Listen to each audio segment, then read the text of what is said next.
Okay, try it. 1, 2, 3, 4. 1, 2, 3, 4. Gambucci Cup action tonight. Grand Forks Central taking on Grand Forks Red River. A little bit further away. There you go. Try that now. Do that. And 1, 2, 3. Test 1, 2, 3, 4. We got Red River taking on Central tonight.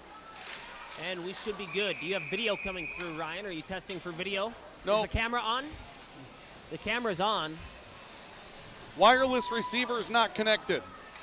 I cannot Now it's hear connected. much of you, Ryan. Now but we we're got good. video, so we're all good. Test is complete. Test should be complete. Yep, we're good. Thank you. We're good to go. I'm going to grab the coaches when they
Offensive zone draw. 18.2 seconds left. Oh, is Red River calling timeout?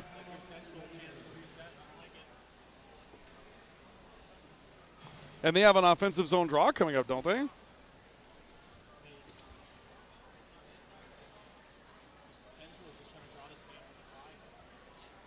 I'm a little concerned.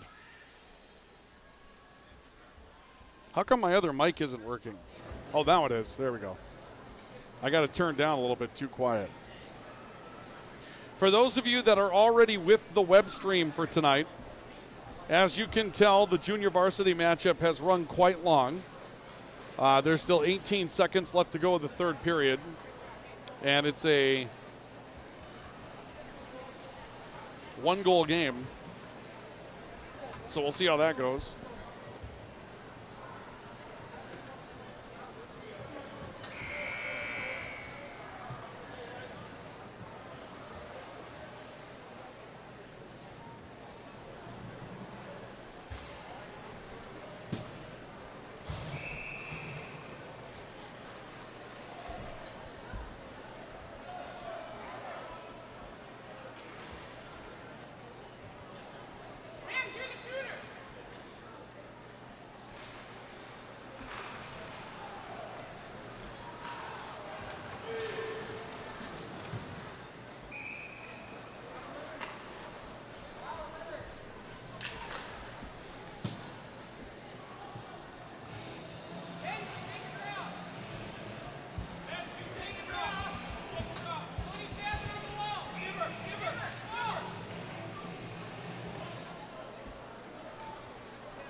All right, 1-2, 1-2.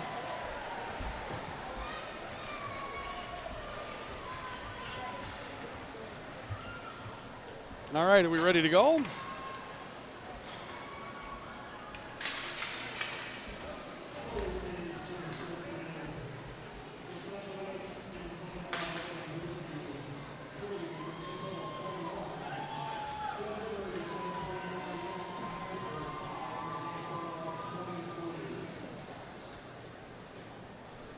Huh. Oh, I see what happened there. That's not good. Well, we'll do this. Okay, you ready to rock? Ready to do her? Okay.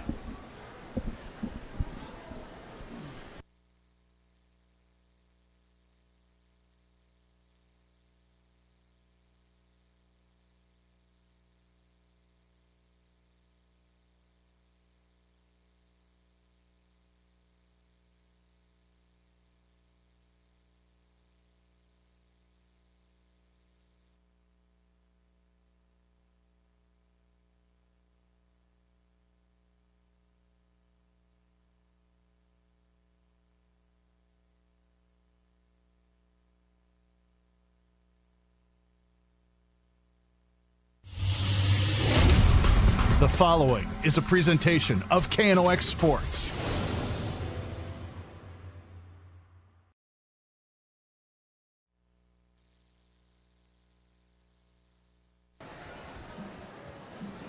Well, good afternoon, good evening, ladies and gentlemen. It's evening now. We've gone late into the evening, in fact, as we get ready to start the latest Gambucci Cup matchup in high school hockey tonight in the Rivards Turf and Forage Grand Trailer Sales Sports Network at KNOX Live Sports. Tonight, highly anticipated matchup between the top two teams in the Eastern Dakota Conference. Grand Forks Central and Grand Forks Red River, a rematch of last year's state championship matchup, a matchup of the two teams that are predicted to be the favorites this year in Eastern Dakota Conference hockey play, and of course a Gambucci Cup Series matchup that both teams need after they were both beaten by East Grand Forks in the opening weekend of Gambucci Cup play right after Thanksgiving. Ryan Cunningham with Ryan Kuntz, Sam Jensen tonight. We have Joey Springer with our camera work from the box, and on ice, Luca Carpenter. We're going to have a great matchup for you tonight. This is a highly anticipated matchup, Ryan. We've seen both these teams play kind of a whole season's worth of emotions thus far. A tight game for Central with East Grand Forks, a tight one that they played on the road against Bemidji in a game that they lost in a shellacking of West Fargo. For Red River, beaten badly by East Grand Forks on the road on the ropes against Fargo North, came back for an 8-7 win. These two teams have had a lot of experiences early in the year, and now they're going to see each other for the first time this season, and we expect a lot of things tonight. Yeah, you kind of said it, like what team is going to show up for Red River, what team is going to show up for Central? I mean, I think the big question here, Ryan, tonight is we've kind of gotten into the season early, is the defensive struggles for Red River have reared their head a little bit. They seem to have fixed things, and they're on a good trajectory. We've seen Central have some good offensive outputs, 11 against Grafton, 9 against West Fargo, but only 2 against East Grand Forks, only 2 against Bemidji. A nice night the other night, 5 against Davies. So how's this vaunted Central offense that we think we're going to see this year? How are they going to do against this Red River defense that's been up and down? We bring it to you tonight in the Rivards Turf and Forage Grand Trailer Sales Sports Network, brought to you by Rivards Turf and Forage, a premium seed dealer in Grand Forks. You can find them online for all their products at rivards.com. They have a premium ice melter that's going to be in high demand right now at Rivards Turf and Forage. Find them at rivards.com. And it's brought to you as well by Grand Trailer Sales, your home for all things trailer in East Grand Forks. Grand Trailer Sales stands ready to work with you to get that next trailer up and running, or your new trailer back up and running, or your used trailer back up and running. They've got the parts and the accessories that you're looking for to make it happen at Grand Trailer Sales. Stop and see them at Grand Trailer Sales in East Grand Forks on Highway 2 eastbound, and we bring you a great matchup in this one tonight. Now, you mentioned, Ryan, that these seasons haven't exactly went according to plan. Dallas Jackson, the leading scorer right now for this Grand Forks Red River team. That's not what we were expecting tonight, so we'll talk more about that coming up. But first, why don't we go to the ice, where we do have Sam Jensen standing by with the head coach of Grand Forks Central, Grant Paranika. Sam? Thank you, Ryan. I'm here with the head coach of Grand Forks Central, Grant Paranika. Grant, your team has yet to have a losing streak this season, also yet to have a winning streak. What do you got to say about your team's balanced play thus far? Well, I think we could have played better a few games, but you know, we're coming along. All in all, I think there's a few areas we got to get better in, and a few areas we've excelled in. So as long as we kind of keep improving, that's all kind of we're looking to do tonight. Gambucci Cup matchup against Grand Forks Red River. Not too difficult to motivate your team in the locker room tonight. What challenges is Red River going to provide against your squad here this evening? Well, they obviously come hard at you on the forecheck, so you know that's something we got to be aware of and be able to get the puck out of the zone and hopefully play in their end a little bit more than we are in ours. Thank you, Coach. Back to you, Ryan. All right, thank you very much, Sam Jensen, with that report here tonight. And we'll talk with the head coach of Grand Forks Red River, Tim Scarperud, coming up a bit later in our pregame report, brought to you by True North Equipment and Signature Graphics and Apparel. And as we were mentioning, Ryan, this Red River team wasn't expecting to have Dallas Jackson as their leading scorer at this point. They do. Mac Blue wasn't expected to be on the second line for a very balanced Grand Forks Central team. He is, and he'll flourish there. But we've seen some things wrinkle up with these two teams that perhaps we weren't expecting in the early going of the season. Yeah, I think we knew Dallas Jackson was going to be a nice addition to this Red River team. We knew he'd slot in the top 6 when the season started, but like you said, you got Tyson Ulmer, you got Rylan Beadle, who had, 50-some points last year. I mean, you would assume he would be the leading scorer early in the season, but things happen, and seasons they ebb and flow and develop, and so it's a nice add for Red River to get 8 points out of Dallas Jackson this early in the season. And like you said, for Central, I mean, you know, the big question for Central coming into the season, at least for me, was where are they going to put everybody? Sure. And, I mean, you look at these lines, and yeah, you talk about Mac Blue on the second line, Ryder Burst on the third line. Is it a third line? Is it second line? I don't know. I mean, they just have 3 incredibly scary lines if you're an opponent looking at this roster. Any one of these lines could go off on any given night. It's going to be a really interesting matchup to watch develop here tonight. Obviously, the thing that we talk about, though, with Grand Forks Red River, can they find that goaltending that's going to be the thing that sticks them through? And they had some better defensive play against a West Fargo Cheyenne team that came in after the Fargo North matchup and really starting to tighten some things up to help their goaltender out a little bit. Looks like they made some strides in that regard. Yeah, I think there was some systematic changes they made, but you know, Sam and I did that game against Cheyenne. I think the one thing that really stood out was just they were better positionally, they cut down on the turnovers, and they battled a lot harder in their end of the ice. And they also defended, and we talked about it during that broadcast, Ryan, you play defense 200 feet of the ice. It's not just once it gets inside your blue line. I mean, it's from the far end out. You're always got to be thinking defense. Red River did a better job of that against Cheyenne. They'll have to do that tonight for sure. We're going to go back down to the ice where we have Sam Jensen standing by with the head coach of Grand Forks Red River, Tim Scarperud. Sam, take it away.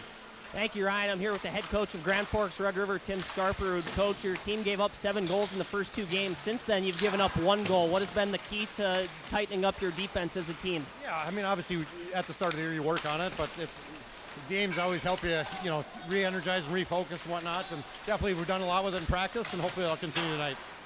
The Gambucci Cup tonight against Grand Forks Central. What challengers are they going to provide against your team that you have not seen so far this season? Yeah, you know what, obviously each side's got some depth, but Central's got a lot of depth. They got a lot of firepower.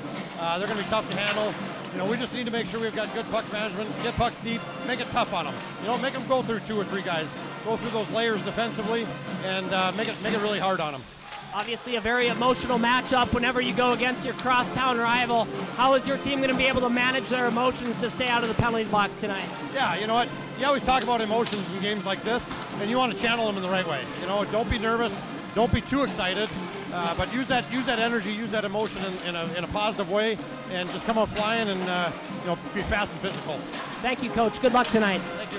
Thank you very much, Sam. Appreciate it, guys. Sam Jensen joining us tonight on the ice, or I guess you could say just outside the ice, with Tim Scarperud, Grant Paranika, our head coaches tonight. Before we get ready to take our first break in our pregame report, Ryan, I thought it was interesting what we heard from Tim Scarperud. He's challenging his team to get physical with Central, because I think we would say that Central might be the little bit more physical team based on what we've seen so far. It seems like he wants Red River to take that step and equal that physicality part tonight. Yeah, they 100% do. With this lineup, with this roster, you have to be physical. You have to chip every time you can. You have to get in their hands.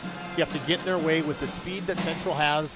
If you're letting them skate free, uncontested, they're going to hurt you. So like Tim said, you have to come at them and be on them all the time. Going to be a great game tonight. We bring you our pregame report courtesy of True North Equipment, true to your values, ready to serve you, and Signature Graphics and Apparel. It's your vision. Make it come to life at Signature Graphics and Apparel. And by the way, before we take our break, how about the sound of that Red River band tonight right there in the background while we're talking with Coach Scarperud? We got big atmosphere tonight here at Eagles Arena. When the band gets involved, it's a big game, right? Absolutely. It just adds so much, and I love when the band comes. I can't wait for the drum corps to get banging, too. That's my favorite, when the drum corps goes. We're going to have a great atmosphere tonight. Stay with us for this one wherever you may be tonight on KNOX Radio and KNOX Live Sports. We'll take a break. We'll come back at our pregame report in just a couple of moments. This is our coverage of high school hockey at Central and Red River on the Rivards Turf and Forage, Grand Trailer Sales Sports Network, and KNOX Live Sports.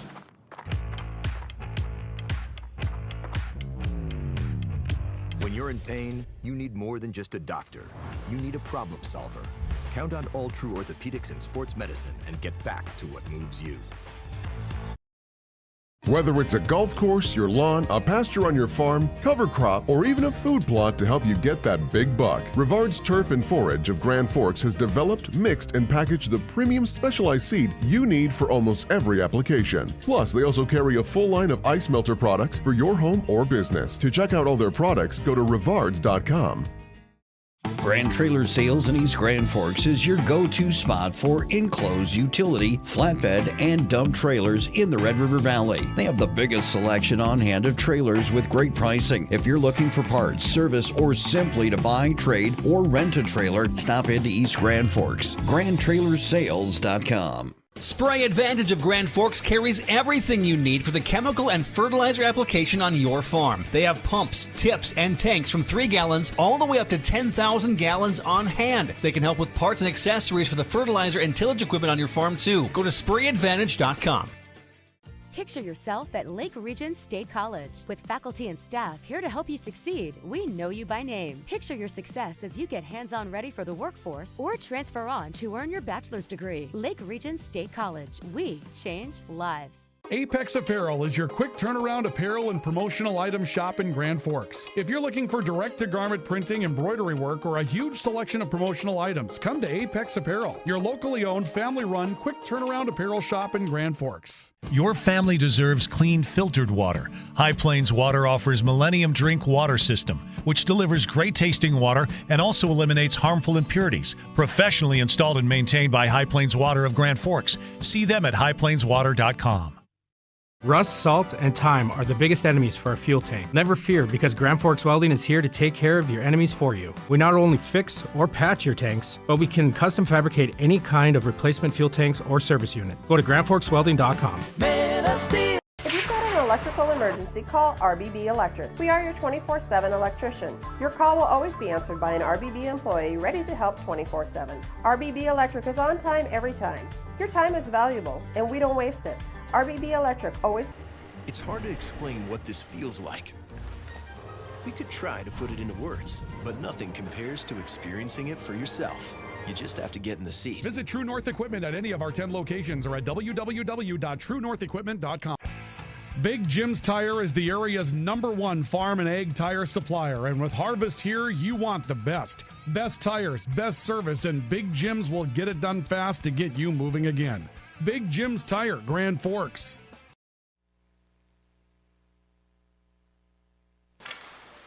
Welcome back to our coverage of high school hockey on the Rivards Turf and Forage Grand Trailer Sales Sports Network and KNOX Live Sports tonight.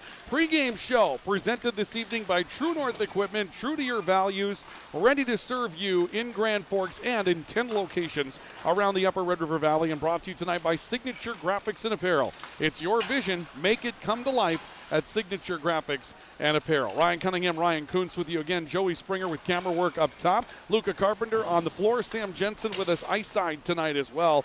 Let's continue with Drive for the Title as we get ready to send it back down to the floor momentarily. Drive for the Title is brought to you by Toys for Trucks. They are your car, truck, and Jeep accessory supercenter in Grand Forks. And you can see that right now, a handful of teams had vaulted near the top, but we're wondering about some of that. It's early in the season. Central 9 points and undefeated in the league. Red River with 2 wins and an overtime win, 8 points right now in the Eastern Dakota Conference. South Shanley and Devils Lake have picked up a couple of wins, but again, against competition, that's down a little bit as far as the league is concerned. West Fargo sitting at 5 points tonight. Fargo Davies and West Fargo Cheyenne at 3. North Grafton Park River each with a single point so far this season. You see Central with 9, and they bullied their way around a little bit inside the EDC, but this is the first time these two teams will see each other throughout the course of the season tonight, and we expect this to be kind of the marquee matchup. Those of you that are watching on KNOX Live Sports tonight, you can see the other matchups: Grafton Park River, West Fargo Cheyenne,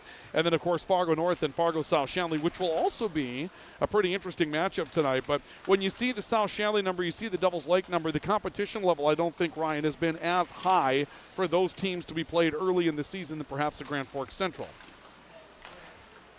No, it hasn't. But you know what?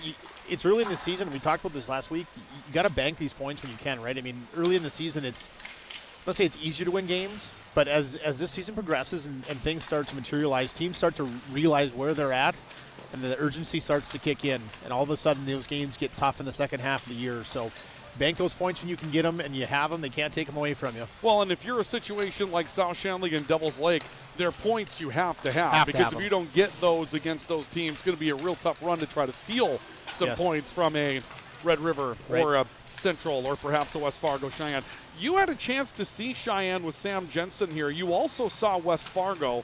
I'm interested to know kind of what you think goes on in this league right now after you get past Central and Red River. Is there a clear 3? Is there a couple of teams that could be a 3? There's a North component in there somewhere as well.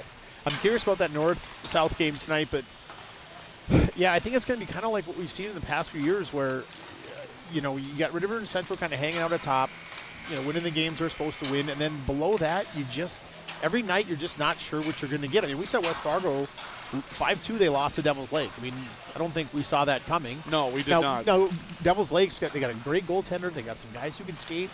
They can score a few goals here and there. They're always tough to play against there.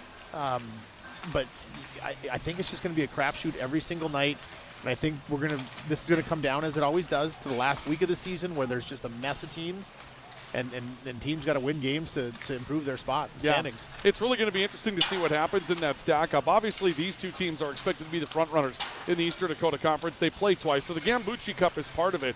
But tonight, in the long run, even getting out of here with a point for somebody is big because you get the second chance at them later. And when you're number 1 and number 2, I mean, this game going into an overtime situation is a big deal really for both teams tonight. If you've got the lead, you want all 3, and that's why you'll keep playing all the way through the third period aggressively, right? That point could mean something.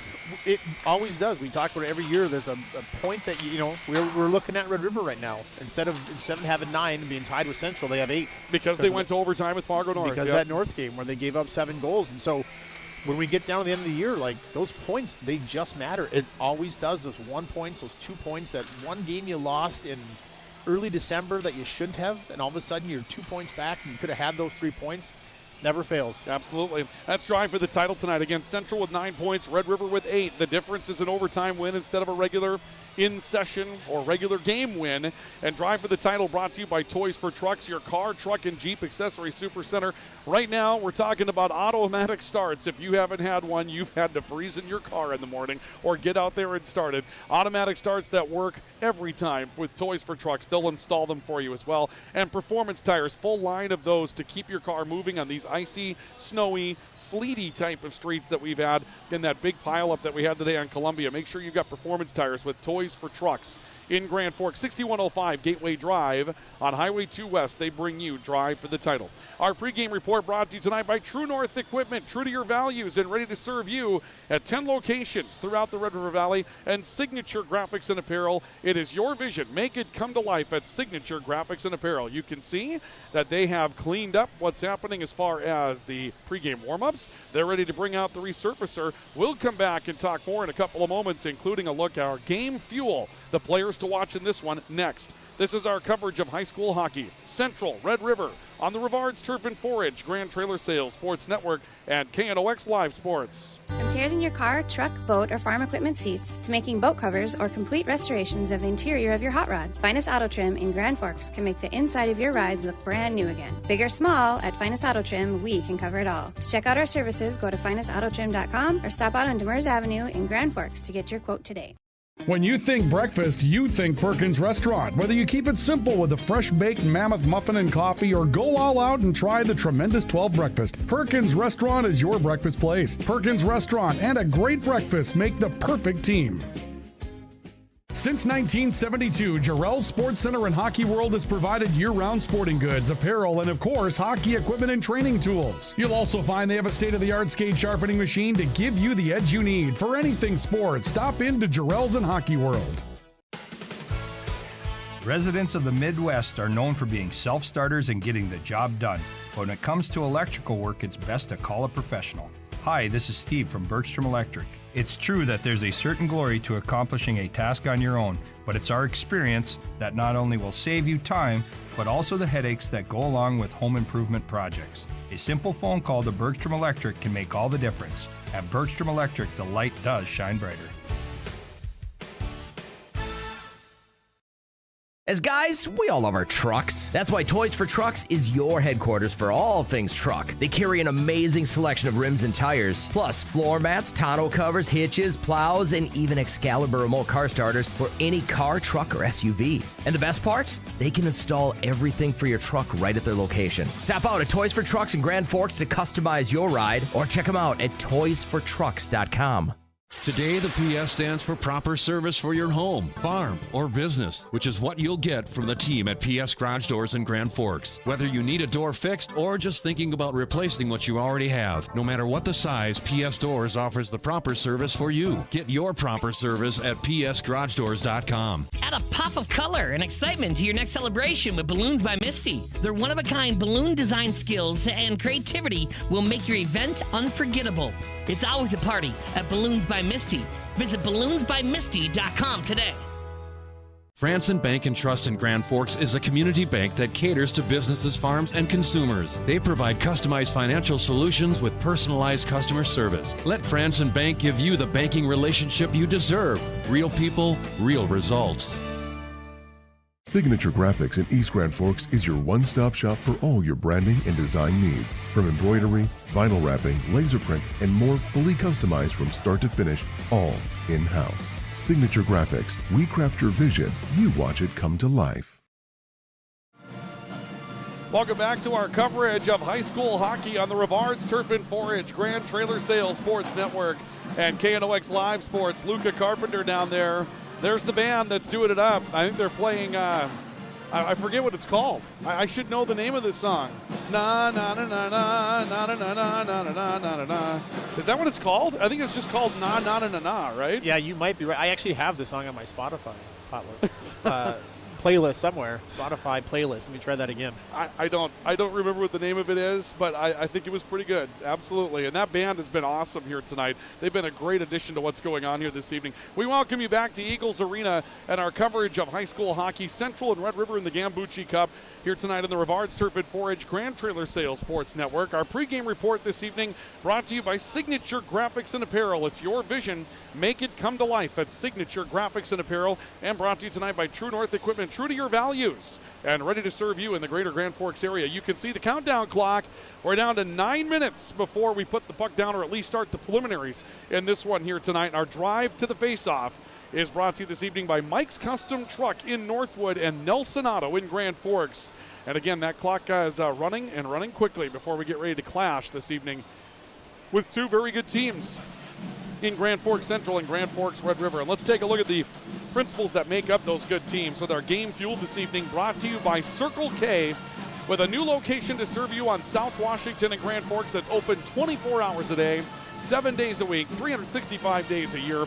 Car wash, great beverage bar. They've got an unbelievable frozen food section. And again, 24/7, 365, you know you're going to find service at Circle K. And a new location at Circle K has now popped up on South Columbia Road as well. Circle K, there's one near you, bringing you our fuel for the game this evening, our game fuel. And as we mentioned in our opener tonight, Dallas Jackson, Ryan Wasvik, and Rylan Beadall have 3 goals each. Griffin Hoganson has helped out 6 times, but seeing Dallas Jackson and Griffin Hoganson at the top of the scoring list for Grand Forks Red River, I think bodes well for the Rough Riders, because they're finding some balanced scoring, and it doesn't have to be the big names that we were thinking. They've got some guys that are making some plays, Ryan. Well, I think last year we saw that Grant Gardner, Beadall, Ulmer line was kind of their go-to. And then every night it was like, well, are they going to get anything extra? And eventually they did. Wasvik, Buckley, Hoganson came alive late in the year and carried them to the state tournament essentially. But most of the year they didn't have that second option consistently. It was kind of a night-to-night thing whether they were going to get that. So yeah, like you said, to see 2 lines getting in on the action is great for them. It's a great sign. And you'd have to think Beadall and Ulmer at some point are really going to start to elevate. They've had chances in the games that we've done. Haven't buried like they probably wanted to, but they're all over the ice. So eventually, like you said, they're going to probably break through and start scoring goals. When you take a look at Grand Forks Central on that list tonight, Donovan Bollock, Cooper DeZiel, Ryder Rivard, Logan Nielsen, all with 3 goals. 10 points for Donovan Bollock, who's had a very good start to his season without question. We've liked what we've seen from Cooper DeZiel so far, and Ryder Rivard has had a great start to his season that we think is highly anticipated. But there are 4 more players on the list with either 5 or 6 points, and this is what we talked about with an overloaded Grand Forks Central offense. Is there enough offensive zone time? Are there enough pucks for this Central team? It seems like right now there are, because there are different players getting this done on a regular basis, and they've got a lot of offense from a lot of angles, Ryan. Yeah, they sure do. You like to see Logan Nielsen up there, 7 points for a defenseman, so whenever you can add offense from the defensive side, that's always a huge option. But you mentioned Donovan Bollock, Neil.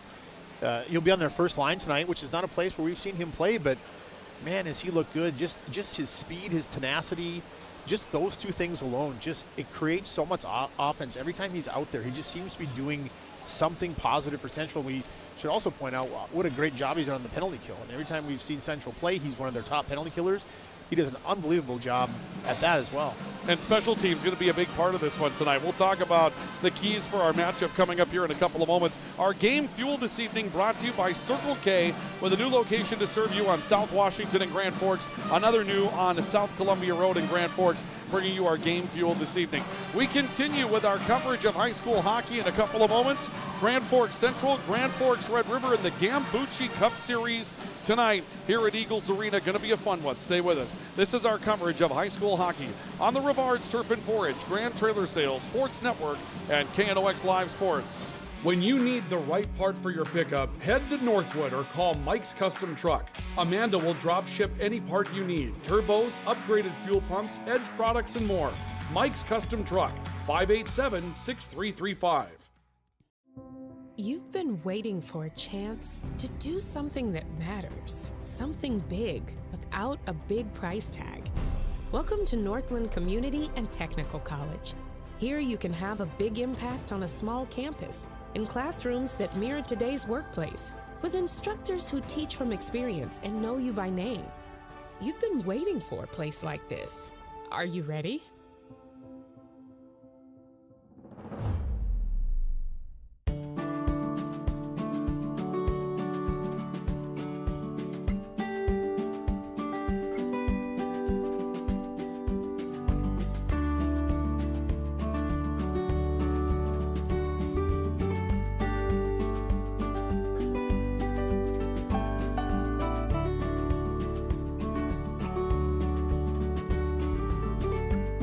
Need seed, think Proseed. Proseed.net. Grand Trailer Sales in East Grand Forks is your go-to spot for enclosed utility, flatbed, and dump trailers in the Red River Valley. They have the biggest selection on hand of trailers with great pricing. If you're looking for parts, service, or simply to buy, trade, or rent a trailer, stop into East Grand Forks. GrandTrailersales.com. Apex Apparel is your quick turnaround apparel and promotional item shop in Grand Forks. If you're looking for direct-to-garment printing, embroidery work, or a huge selection of promotional items, come to Apex Apparel, your locally owned, family-run, quick turnaround apparel shop in Grand Forks. Whether it's a golf course, your lawn, a pasture on your farm, cover crop, or even a food plot to help you get that big buck, Rivard's Turf and Forage of Grand Forks has developed, mixed, and packaged the premium specialized seed you need for almost every application. Plus, they also carry a full line of ice melter products for your home or business. To check out all their products, go to rivards.com. Picture yourself at Lake Region State College. With faculty and staff here to help you succeed, we know you by name. Picture your success as you get hands-on ready for the workforce or transfer on to earn your bachelor's degree. Lake Region State College. We change lives. Spray Advantage of Grand Forks carries everything you need for the chemical and fertilizer application on your farm. They have pumps, tips, and tanks from 3 gallons all the way up to 10,000 gallons on hand. They can help with parts and accessories for the fertilizer and tillage equipment on your farm too. Go to sprayadvantage.com. Your local Circle K and Holiday Station stores are proud to support high school activities. Stop by the new Circle K location at 1316 South Washington Street for not only gas, but a wide array of hot and cold food, snacks for everyone, and a car wash. Open 24/7, 7 days a week. It's hard to explain what this feels like. We could try to put it into words, but nothing compares to experiencing it for yourself. You just have to get in the seat. Visit True North Equipment at any of our 10 locations or at www.truenorthequipment.com. Welcome back to our coverage of high school hockey on the Rivard's Turf and Forage Grand Trailer Sales Sports Network and KNOX Live Sports. Ryan Kuntz was on a hot mic there singing Central's school song, even though you're a Red River graduate. We caught you doing that, Ryan. Yeah, but they have maybe the best school song ever. I don't even know the words. I just say Central for every lyric. And I have, and I always will to the day I die. But I've learned the first couple of lines. Central, we sing for Central to the finest in Dakota. I've learned that yeah, part. I kind of knew that, but I sing it how I want to sing it. Okay, all right, well, we'll stay away from that. We welcome you back to our pregame report. Ryan Cunningham, Ryan Kuntz, Sam Jensen on the ice tonight, Luca Carpenter, Joey Springer rounding out our crew this evening that we have for you here at Eagles Arena. Tonight, Grand Forks Central, Grand Forks Red River set to do battle. Our pregame report brought to you this evening by True North Equipment. True to your values, here to serve you with 10 locations in the Red River Valley. And Signature Graphics and Apparel, it's your vision, make it come to life at Signature Graphics and Apparel. Let's take a look at our keys to the game this evening, brought to you by Jarrell Sports Center and Hockey World. Stop and see what's new for the season. It's always hockey season at Jarrell Sports Center. Precision hands-free skate sharpening. They were the first in North Dakota to bring it in. Get an edge that you need for your games this year with Jarrell Sports Center and Hockey World. For Red River, I thought it was important tonight to challenge in the defensive zone and shore up the goaltending. They can't let this talented Central team just sit in the offensive end. That means they're going to have to come out. They're going to have to confront people. And then, Ryan, when they do, that transition game's a big part of what they can do. They've got some really skilled skaters to take advantage of open ice in front of them. Yeah, in the games that we've done for River, we've seen it too. You get Rylan Beadall, the second he gets a chance to stretch that zone and get that quick hit down the ice, he's looking for it. A couple other guys. So you'll see that transition, or at least River try to do that all night tonight. And then for Grand Forks Central, bruise physically. They are a very aggressive and probably the more physical team. Also to get in the way of that rider transition game. And you know, we've seen Central produce some breakout plays that don't look like breakout plays. They're not cherry picks. They're just really nifty 2-on-2, 2-on-1 plays in the corner where they can break out a net from really some strange angles. And they're really good at it right now. That's a big part of their game. Yep, their transition game has been great this year. Get up the ice as fast as you can. Get away from your goalie. Get down to theirs. And tonight we see, as you can take a look, we've got the Central cheerleaders that are on camera tonight. Red River's got some skating buddies that are out there tonight, and this place is absolutely packed here at Eagles Arena. We're going to have a great atmosphere tonight. So one of the keys for both teams tonight is going to be to manage the atmosphere. That's going to be a big challenge for both of them this evening. 100%. I think Sam nailed it with that question, Tim Scarperud. In all these games I've ever been involved with River Central, that is really the key. This is a different game. The energy, the electricity, like Tim said, you have to channel it in the right direction, because if it gets away from you, it can cost you. We saw it last year in the quote-unquote revenge game. The second game here where Central, you know, they might have had a second agenda in that game against Red River, a little bit of revenge, and it cost them the game that night. They let their emotions get away from them. I think they were okay with it, though, the way it turned out and the way it the all season worked out. turned out. It all worked out in the end, but it absolutely worked out the way they wanted it to. Those are our keys for the game this evening. They're brought to you by Jarrell Sports Center and Hockey World. And by the way, my thanks to Dave Chandler Kiefel for telling us the name of the song, Land of a Thousand Dances, or Land of a Thousand Dance, Cannibal and the Headhunters. Yep. It was in the movie The Great Outdoors, right? John Candy and Dan Aykroyd. Remember they go to the cabin in Wisconsin at the very end where they're doing the dance in the bar? It's na na na na na, right? I love that movie. I've seen it a million times. I don't remember that part, but you got to stay through the credits. I'll have to watch it again. Okay, great movie. Great song. Band had it for us tonight. They're introducing the cheerleaders tonight. They're going to introduce the starting lineups. Before we take our final break, let's take a look at those starting lineups tonight. They're brought to you this evening by Franson Bank and Trust. Real people, real results. FransonBank.com. Central's the visitor. The goaltender tonight is Weston Nielsen, a junior. The defenders will be Wyatt Blake, a junior, Logan Nielsen, a senior, Blake on the left point, Nielsen on the right point. Starting front line, Donovan Bollock will anchor at a senior with Ryder Rivard tonight on his left wing, Shea Kwame on his right wing. Rivard's a sophomore, Kwame's a junior for Grant Piranica and the Knights. For Grand Forks Red River tonight, starting goaltender Rylan Corinta, a junior. The starting defensive pair, Cam Irian and Brecken Holtberg. Irian's a sophomore on the left point. Brecken Holtberg is a junior on the right point. And the front line will be three seniors this evening, anchored by Tyson Ulmer with Ryan Wasvik on his left wing and Ryan Beedall on his right. Tim Scarperud is the head coach of Grand Forks Red River. A final break in our pregame report for our national anthem. We come back and put the puck down in a Gambucci Cup test in just moments. This is our coverage of high school hockey on the Rivards Turf and Forage, Grand Trailer Sales, Sports Network, and KNOX Sports. Add a pop of color and excitement to your next celebration with Balloons by Misty. Their one-of-a-kind balloon design skills and creativity will make your event unforgettable. It's always a party at Balloons by Misty. Visit balloonsbymisty.com today. Residents of the Midwest are known for being self-starters and getting the job done. But when it comes to electrical work, it's best to call a professional. Hi, this is Steve from Bergstrom Electric. It's true that there's a certain glory to accomplishing a task on your own, but it's our experience that not only will save you time, but also the headaches that go along with home improvement projects. A simple phone call to Bergstrom Electric can make all the difference. At Bergstrom Electric, the light does shine brighter. Since 1972, Jarrell Sports Center and Hockey World has provided year-round sporting goods, apparel, and of course, hockey equipment and training tools. You'll also find they have a state-of-the-art skate sharpening machine to give you the edge you need. For anything sports, stop into Jarrell's and Hockey World. When you need the right part for your pickup, head to Northwood or call Mike's Custom Truck. Amanda will drop ship any part you need: turbos, upgraded fuel pumps, edge products, and more. Mike's Custom Truck, 587-6335. Your local Circle K and Holiday Station stores are proud to support high school activities. Stop by the new Circle K location at 1316 South Washington Street for not only gas, but a wide array of hot and cold food, snacks for everyone, and a car wash. Open 24/7, 7 days a week. ProAg in Grand Forks and Grafton carries the equipment and parts on hand to make your farming operation run smooth. They carry all major brands like Honeybee, Alloway, Amity, Artex, Hardy, Capello, Monosem, Pickett, Will Rich, and Black Ace. So whether you're trading in, buying, or just need parts, go to ProAgEquip.com to see everything ProAg has to offer.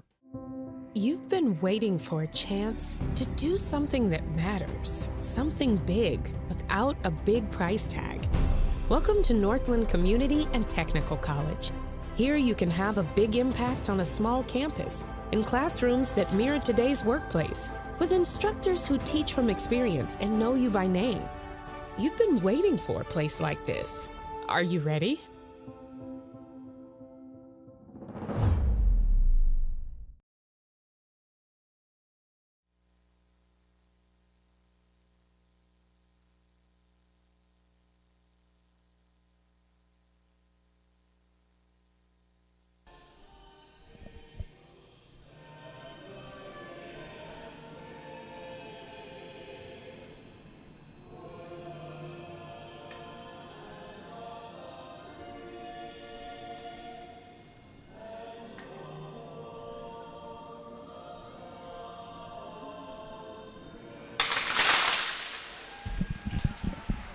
National anthem performed here tonight at Eagles Arena, and that will do it for our pregame report this evening. Our pregame report tonight brought to you by our friends at True North Equipment, with 10 locations to serve you. True to your values, ready to serve you in the Red River Valley, and Signature Graphics and Apparel. It's your vision. Make it come to life at Signature Graphics and Apparel. Ryan Cunningham, Ryan Kuntz, Sam Jensen with you tonight.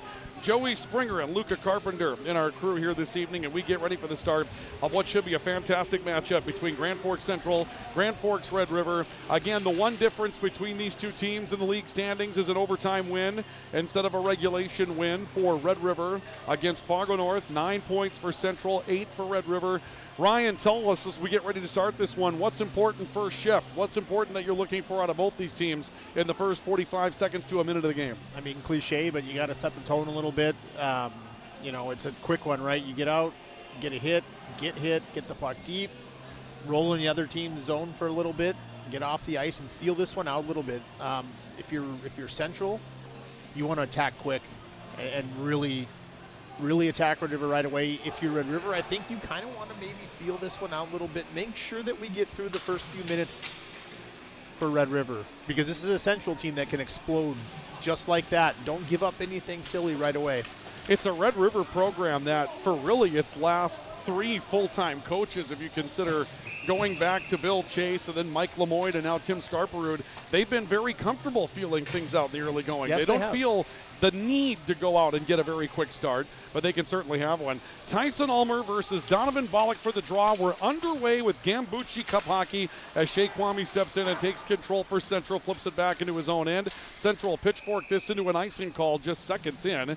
16:51 left of the opening period. We'll have a draw coming up in the Central end, brought to you by our friends at Apex Apparel and Big Jim's Tire after an icing call against the Knights. Yeah, and they didn't waste any time. Tyson Ulmer and Donovan Bollock stayed at that center dot and exchanged cross-checks for about 6 seconds while the rest of the teams were doing their thing. Draw comes out to Red River on the right point. A shot into traffic and a reach. Weston Nielsen goes up and makes a big stop early. Tell you what, that's a key moment in the hockey game for those two. That was a good shot from the right point by Grand Forks Red River. Yeah, offensive zone faceoffs can turn in opportunities, and Weston tracked that puck well. That was through a lot of bodies. It was head high, but he snagged it like he saw it the whole way.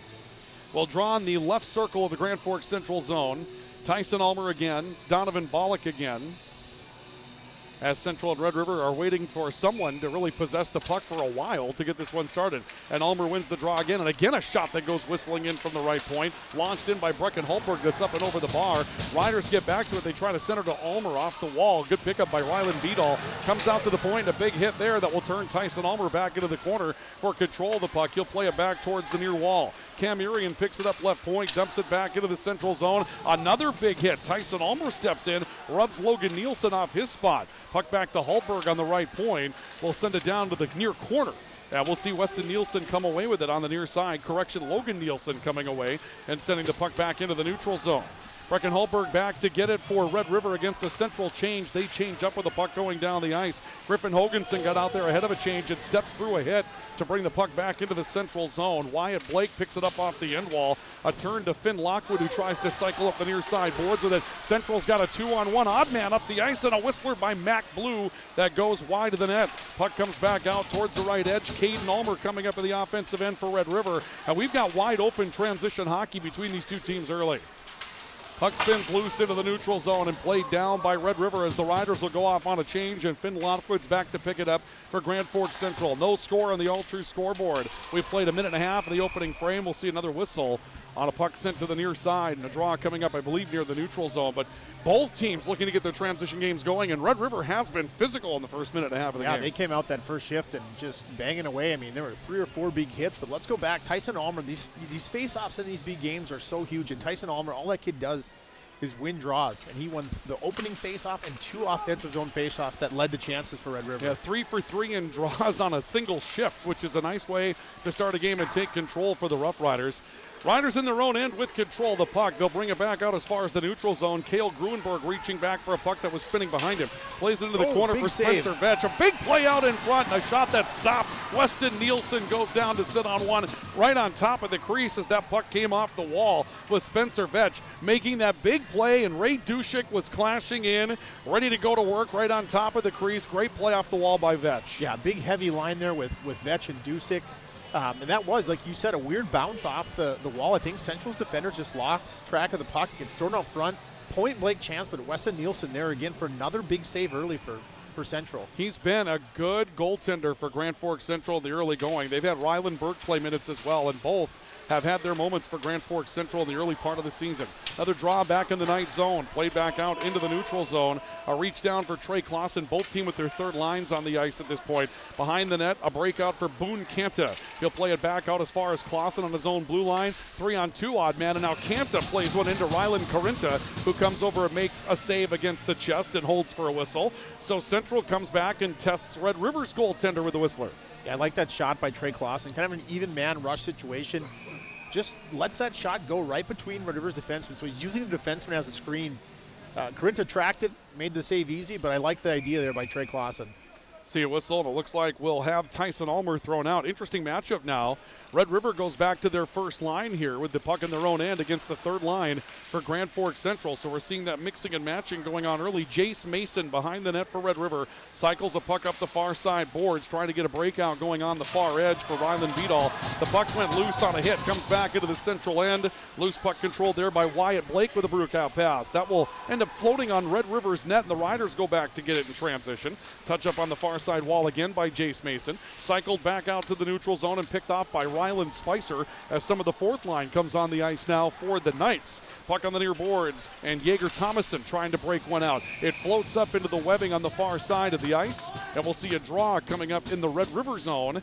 We have not had a lot of continuous play in this thing thus far. We've seen a lot of back and forth stoppages. No, a little bit of a dogfight, but Central loves using that fourth line. They love using them early. We've seen that almost every game. They get that line involved early, and right there, turnover by Red River and a great chance for that fourth line.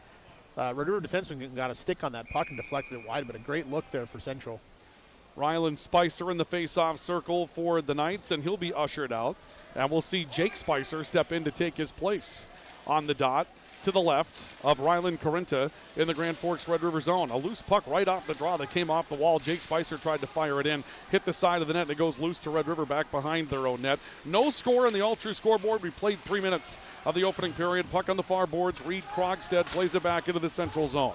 A stop. Trey Clausen reaching between the official skates to come away with it. Found Rylan Spicer with a break up the ice. He got pulled down from behind. Puck is able to be bounded back as far as the crease. Finn Lockwood steps in, drives one into some traffic that was knocked down by Brady Fee, then put back behind the net, and Krogstad comes away with it for the Rough Riders. Little pitchfork into the neutral zone, broken up by Donovan Bollock, and he's going to be held. That'll be a penalty. We saw it right away. Cullen Ross got his hands around the waist of Donovan Bollock, who was about to break free, and the first power play of the night is going to go to Grand Forks Central as the Riders will take the first penalty of the night.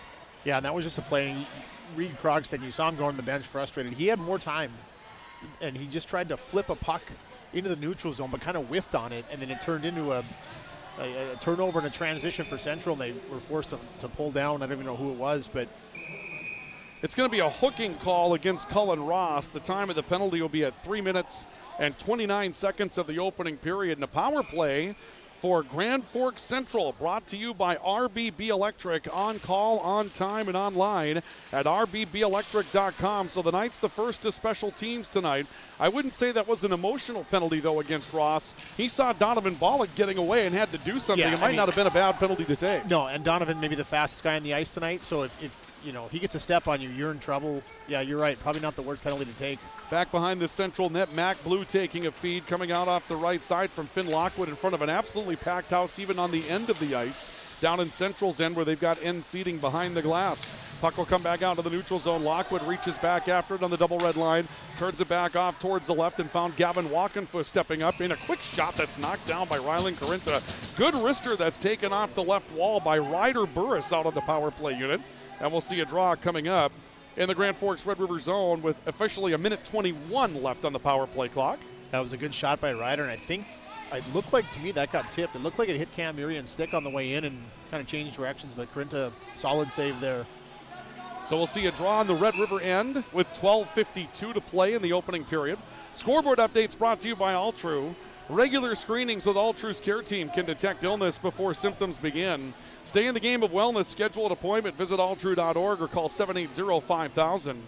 Knights trying to change up some of their penalty killers, and it looked actually their power play skaters, and it looked like they wanted to actually make a play and leave Finn Lockwood on the ice for a moment, but he was headed off, and the officials say, nope, you've got to bring him off the ice. Thomason picks one up off the wall, and we'll see an immediate draw coming up again after a play sent the puck out of play near edge. Not sure what that hit. It hit the side of the net, but that just a clearing attempt that hit something and just shot straight up in the air. I don't know what that was. There's been some funny bounces tonight already, Ryan. We saw a couple off the wall in the Red River end, actually in the Central end, that led to a couple of chances for the Rough Riders. Yeah, these boards are lively. Every game that we've done here, we've seen the puck come off that end wall. It's something to be aware of for both goaltenders. Gavin Walkenfuss takes control of the puck off the draw, plays to Finn Lockwood, who's quarterbacking the power play. DeZiel behind the net for Mac Blue for Central, plays back out to the right corner. Blue will send it back out on top. Lockwood, wrister, traffic wide of Carinta. Loose rebound picked up off the end wall. A turn by, I believe that was taken up by Reed Krogstad behind the net. Krogstad tried to play it back out in front of the Red River end, but got corralled by Mac Blue. And now Ryder Burris steps in as well to take the puck. Still 50 seconds left of power play time, and this is Central just muscling their way in. Short door, sidearm, shot, scores. It'll be Mac Blue coming up with a score for Grand Forks Central. Yeah, what a play. When we see this again, Ryder Burr starts to go behind the net, Ryan, like he's going to, but instead of going around the net, he just throws that back short side. Carinta had already committed to going across. He had a wide open net. Mac Blue had a wide open net and just stuffed it in. Won't have the replay on that one for you, folks, but Mac Blue will score short side. Time of the goal will be at 4 minutes and 45 seconds on the power play for Mac Blue.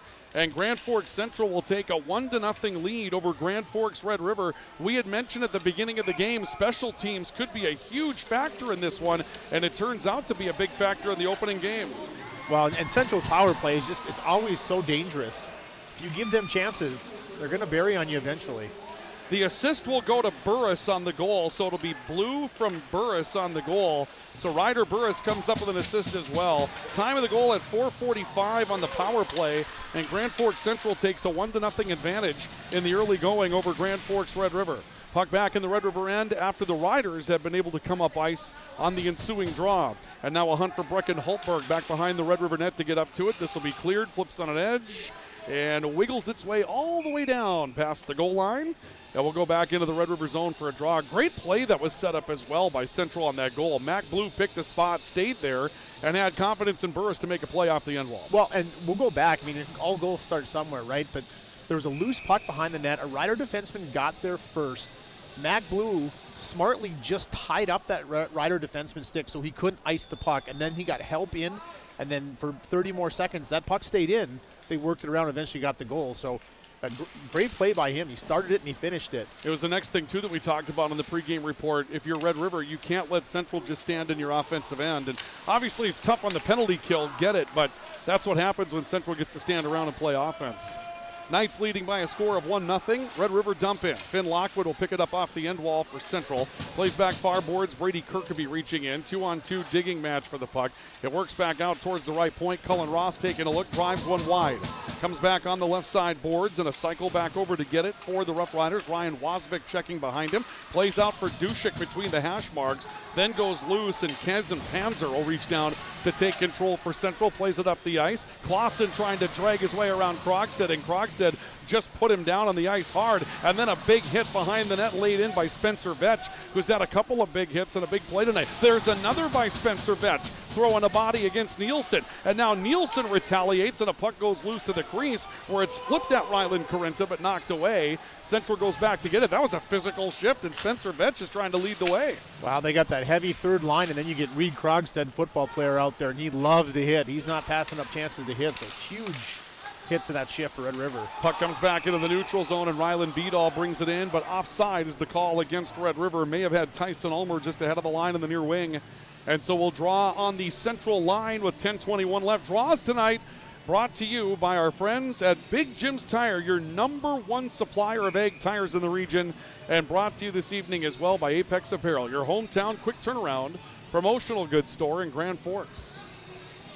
Yeah, Tyson Ulmer just lifted his skate up, his onside skate, just lifted it up at the last second and caused that offside. He's trying his best to stay on, but just offsides. We got a lot of what we would call extracurricular activity here before the draw. These draws, they're having a hard time getting this puck down. Yeah, they're talking to everybody, trying to settle him down. Puck comes out as far as the red line, dumped in by Jace Mason for Red River. Wasvik takes a wave at it off the left side wall, but can't come up with contact. And then a hit from behind. Wasvik put a body right into Mac Blue from behind, and they're going to get Wasvik for checking from behind. This is a bad penalty. Wasvik brought an elbow right into the shoulder blades of Mac Blue, and this could be a bad penalty. Well, there'll be a major for sure, whether it's 2-10, 5-10. We'll see what time of the penalty will be at 6 minutes and 53 seconds. It's a 5-minute major. So a major penalty will go against Grand Forks Red River on Ryan Wasvik for checking from behind. And the time of the penalty will be at a 6-minute, 53-second mark in the game. And it's Central on the all-you-can-eat 5-minute major. We'll see a puck out of play 10 seconds into the power play.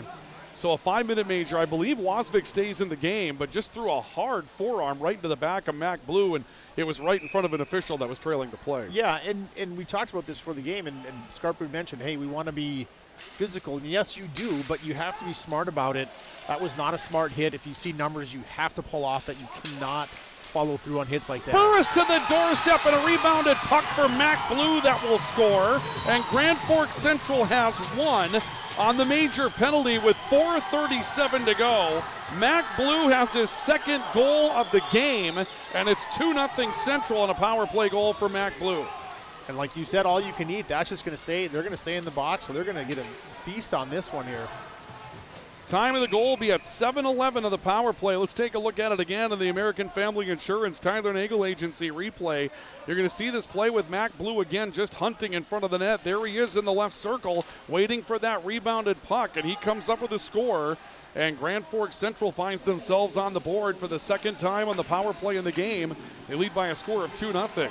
Yeah, Red River got caught there, Ryan. 3 guys were on one side of the ice, and it created a 3-on-1 out front. No chance for Krintz on that one. He was in trouble on that play. And the puck is back in the Central end. Again, keep in mind it's a major penalty on Ryan Wasvik, so Central still 4 minutes and change to skate with the man advantage. They're back behind their net and breaking back out left side. Wyatt Blake will bring it up for Central. Playing back towards the near wing, trying to find Ryland Spicer. Spicer dumps it down into the corner. Fourth liner that's out on the power play unit.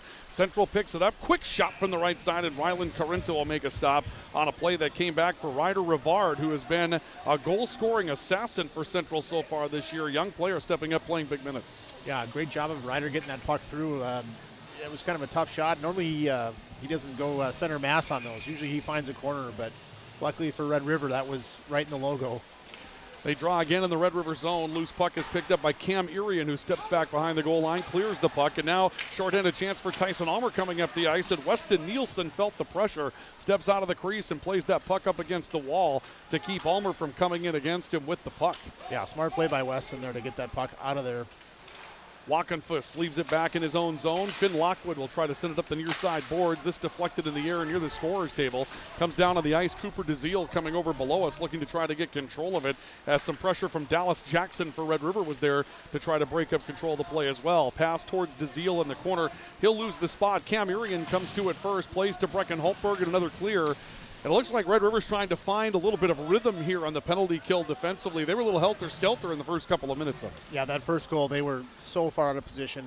I'm sorry, the second goal, Yes, the first power play goal, they were so far out of position on that. But they have settled down a little bit. Finding their spots, puck loose in the neutral zone, smacked up the ice by Wachenfuss. It goes on net. Retrieved coming back by Cullen Ross for Red River. He'll play it back to Ray Dushik, and Dushik dumps back into the central end. Dushik trying to chase it down. Loose puck back behind the net. Wyatt Blake for Central. Stick handling and looking for an opportunity to step out. And Ray Dushik, who's a powerful guy, just waiting for him. And he creates enough of a delay for the puck to be knocked loose along the line. Comes back towards the near end. Blake was able to get to it. Sends it back up into the Red River zone. Comes off the wall for Jace Mason of the Rough Riders. Turns it back to Dushik and back to the far wall for Dallas Jackson, who got spun around as he came into the neutral zone. Power play half over. And Red River's trying to find a pretty nice kill after giving up the early goal to Mac Blue. Yeah, after that first goal, they've really settled down, and Central hasn't been able to really get anything set up. Wyatt Blake looking up the ice. Little chip shot coming into the neutral zone, actually into the offensive end that time for Central, coming from Donovan Bollock on the right side. Let's come back out towards the near edge. Logan Nielsen out there on that end as well. Now play into the corner. Shea Kwame down to a knee, trying to play the puck back high. Finn Lockwood restored into traffic. Corinta stick handles that. Up into the Grand Forks Central Championship banner. That's still up here at Eagles Arena. So Central still gets to keep a banner up here at the home for the Rough Riders, at least for now. Well, we like to celebrate all of Grand Forks' success over the years in the sport. I feel that's appropriate. It's Red River's arena. I think Red River's got one on purpose, don't they? They do. At some point, if you're going to do this thing, and you're going to do it right? Then you got to take it. You got to take ownership of your arena at that point. That's just kind of the way that goes, I think, right? Puck in the corner. A turn by Burris, took a hit, absorbed it from Brecken Holtberg, stayed on his skates. Holtberg did not. Puck ends up blue with a crash coming in from DeZiel on a one-timer that's knocked away short. Finn Lockwood out on top, looking back left side. Wachenfuss, short end, gets it back in the circle, then fanned on a one-timer, didn't get all of it. It goes loose into the corner, back to Lockwood off the left half wall. He'll step to the point, turns it back into the corner. Burris trying to go cross ice. That was broken up. Played back as far as the neutral zone anyway by Tyson Ulmer, but again, not clean.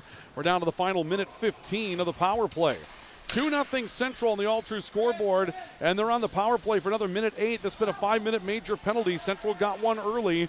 Red River stiffened since then. Lockwood, again, high slot, wrister into traffic. Corinta coming over. That's a brilliant save for Rylan Corinta with all kinds of traffic in front of him to stand in and make that play. That's a big save for Corinta on the back end. Yeah, and if there's one thing that Finn Lockwood does, maybe better than anybody in high school hockey, is he sits at that blue line and he gets shots through.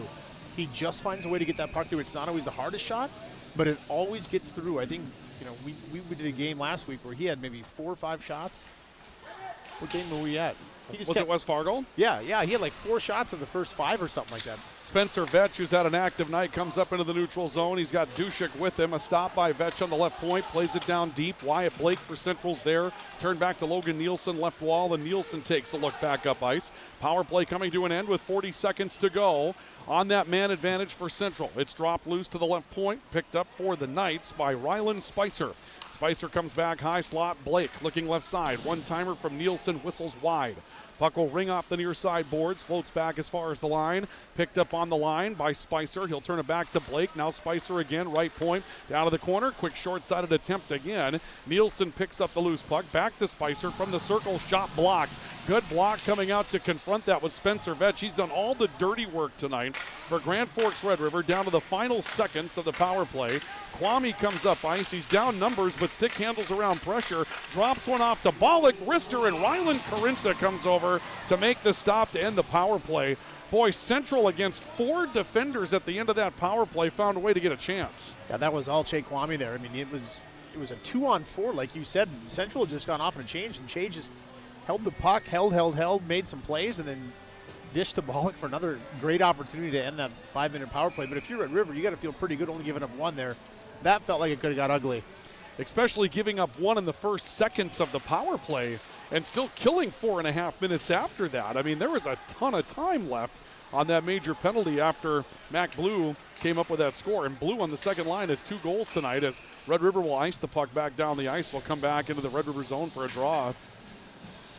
But Mac Blue, we're not going to call it a demotion. It's just a mix, right? It's because a mix, there's so 100%. many even players. But sometimes a player can take that and kind of feel a certain way about it. And Mac Blue tonight has stepped up to the challenge with a couple of goals in the power play. Wow, when you get in these kind of games, it always seems like your seniors, right? Your veterans, those are the kind of the guys who seem to step up. They know how to play. They've been in this game before. They get it. Mac Blue's having a huge night so far early. Puck loose in the far circle. Off the draw in the Red River zone. Will be picked up behind the net by Jaeger Thomason. Thomason trying to come up the ice. Had it turned back behind him. You get a sense, though, that because of the penalty and because of the energy, Central starting to slant the ice a little bit. We've got a whistle, and it looks like another draw coming up in the Red River zone. But even back at even strength here, Ryan, you're starting to see Central killing penalties. It's a tax, or I should say Red River killing penalties, a taxing thing, and they're running a little short on energy right now. I mean, who's going to kill these penalties? It's going to be Tyson Ulmer. It's going to be Rylan Beadle. It's going to be your top-line guys. The guys you want playing offense now have to exert that much more energy to play defense. See a whistle on the draw coming up here. Tyson Ulmer kicked out again. It's been an interesting night, hasn't it? It's been hard to put the puck in play tonight. It's just that simple. It has been really hard to put the puck in play tonight for whatever reason. That's about the 4th or 5th time we've seen a center thrown out.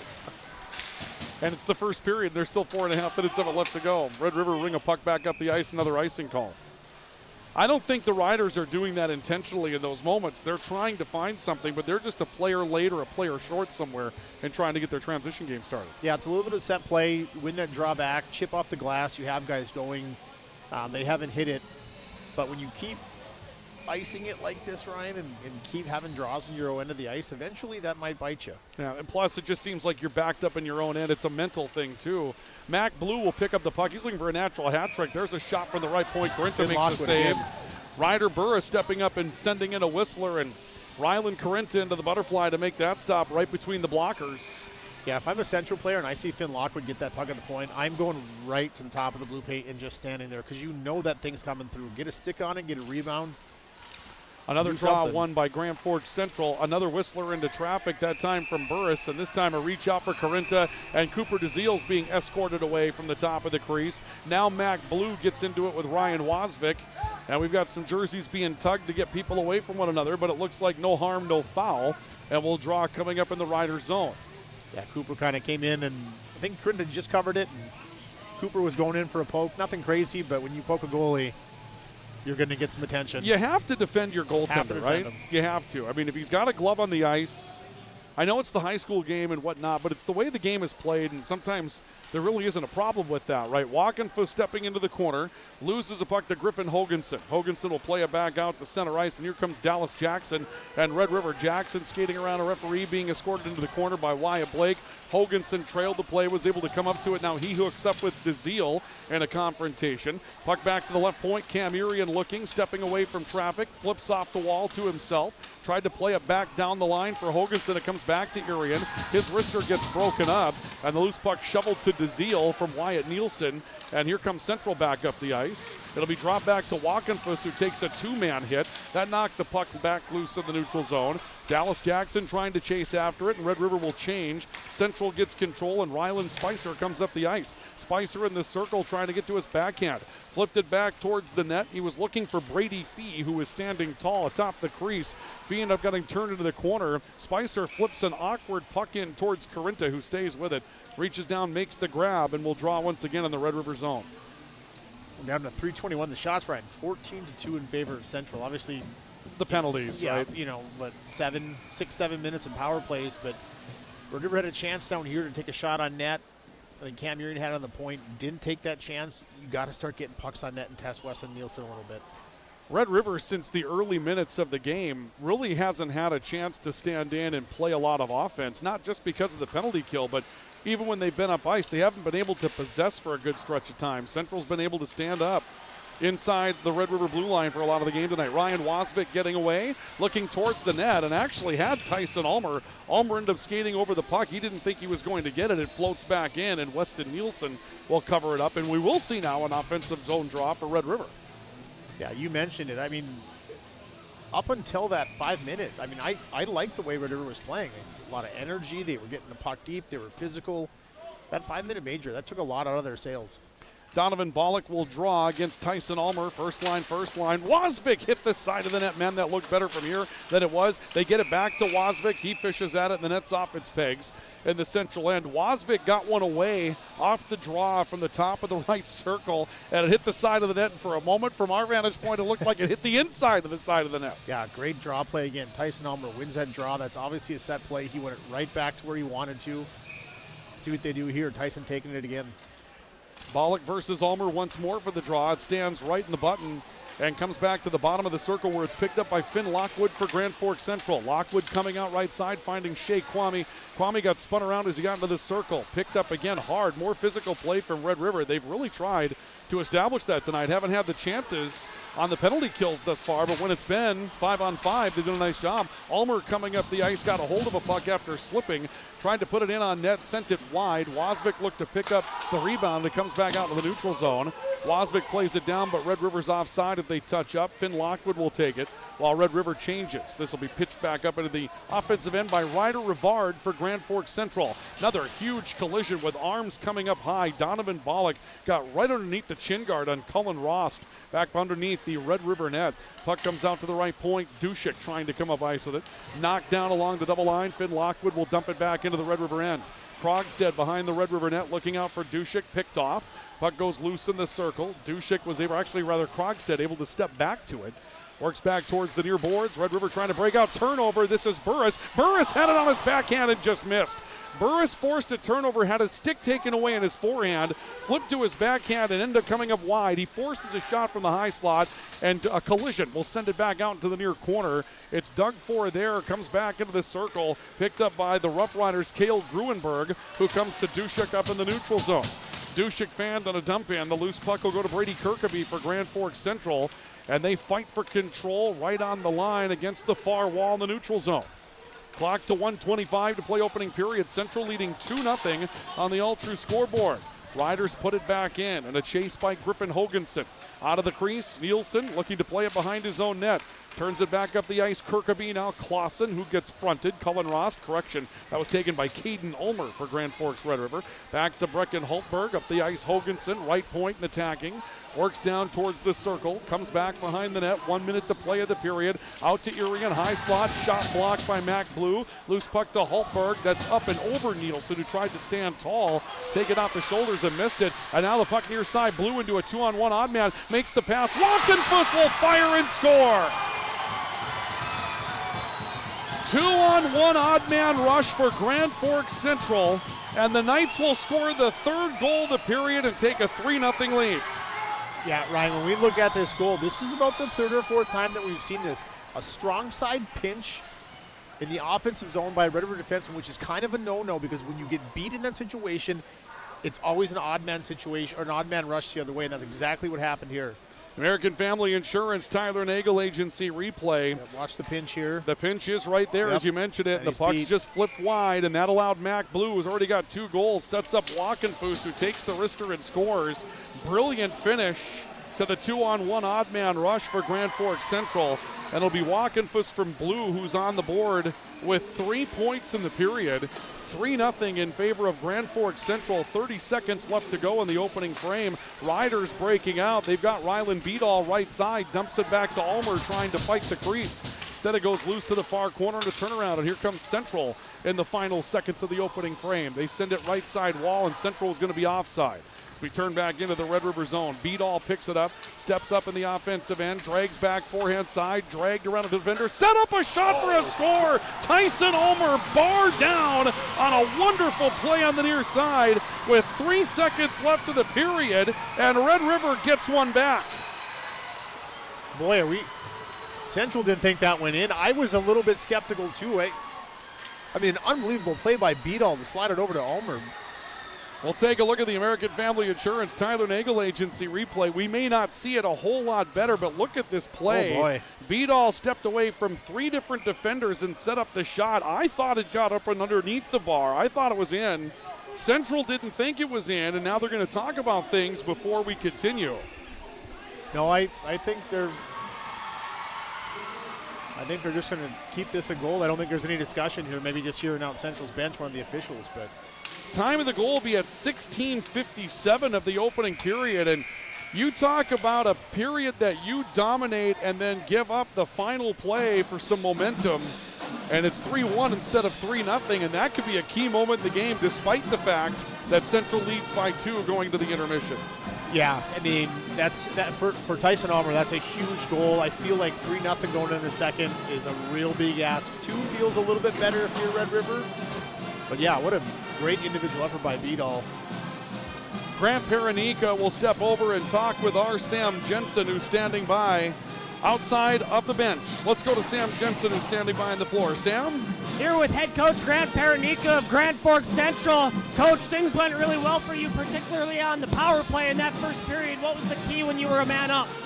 Well, moving the puck around, and getting it to the net, of course. And I think we had a couple other chances that we didn't get on, but we got enough and to get a little lead, and hopefully we can hold that and keep playing that way.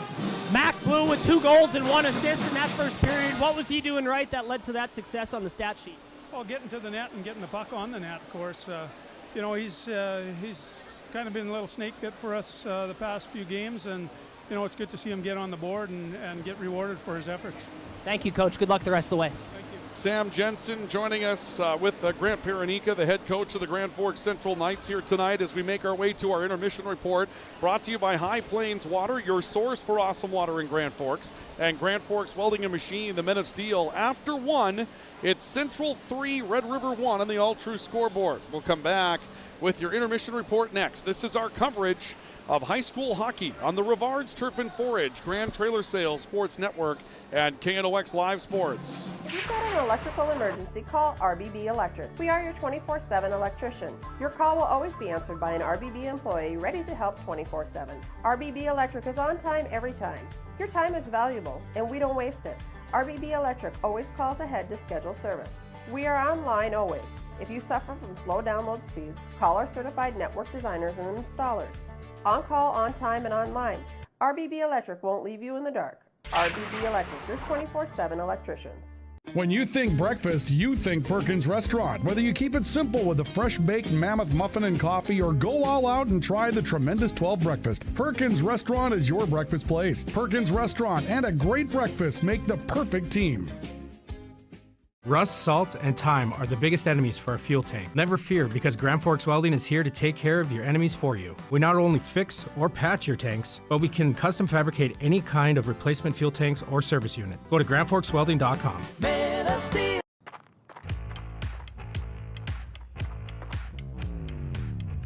When you're in pain, you need more than just a doctor.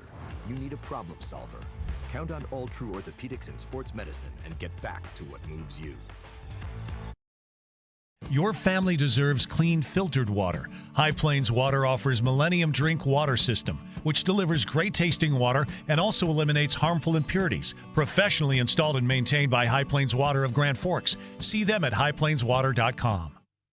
Today, the PS stands for proper service for your home, farm, or business, which is what you'll get from the team at PS Garage Doors in Grand Forks. Whether you need a door fixed or just thinking about replacing what you already have, no matter what the size, PS Doors offers the proper service for you. Get your proper service at psgaragedoors.com. From tears in your car, truck, boat, or farm equipment seats to making boat covers or complete restorations of the interior of your hot rod, Finest Auto Trim in Grand Forks can make the inside of your rides look brand new again. Big or small, at Finest Auto Trim, we can cover it all. To check out our services, go to finestautotrim.com or stop out on Demers Avenue in Grand Forks to get your quote today.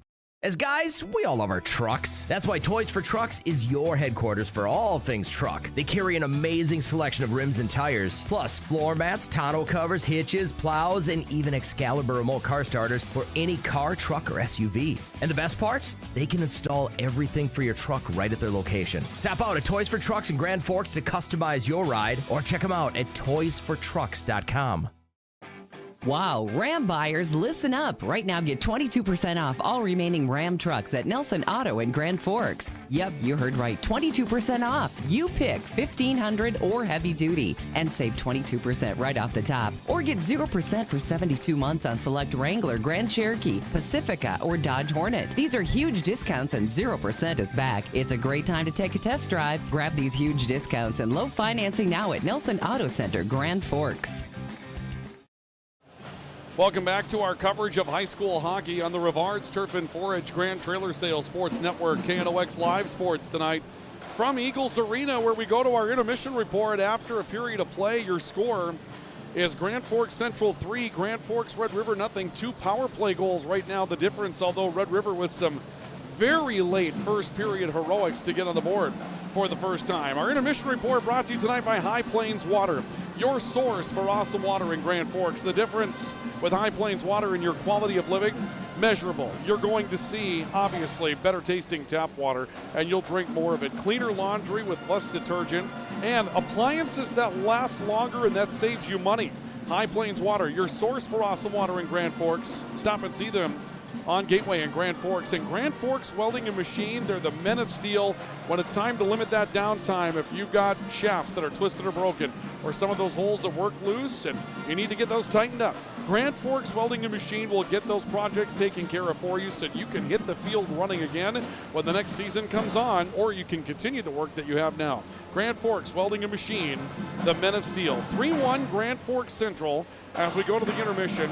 Central did a lot of the things that we had talked about them needing to do in the pregame report.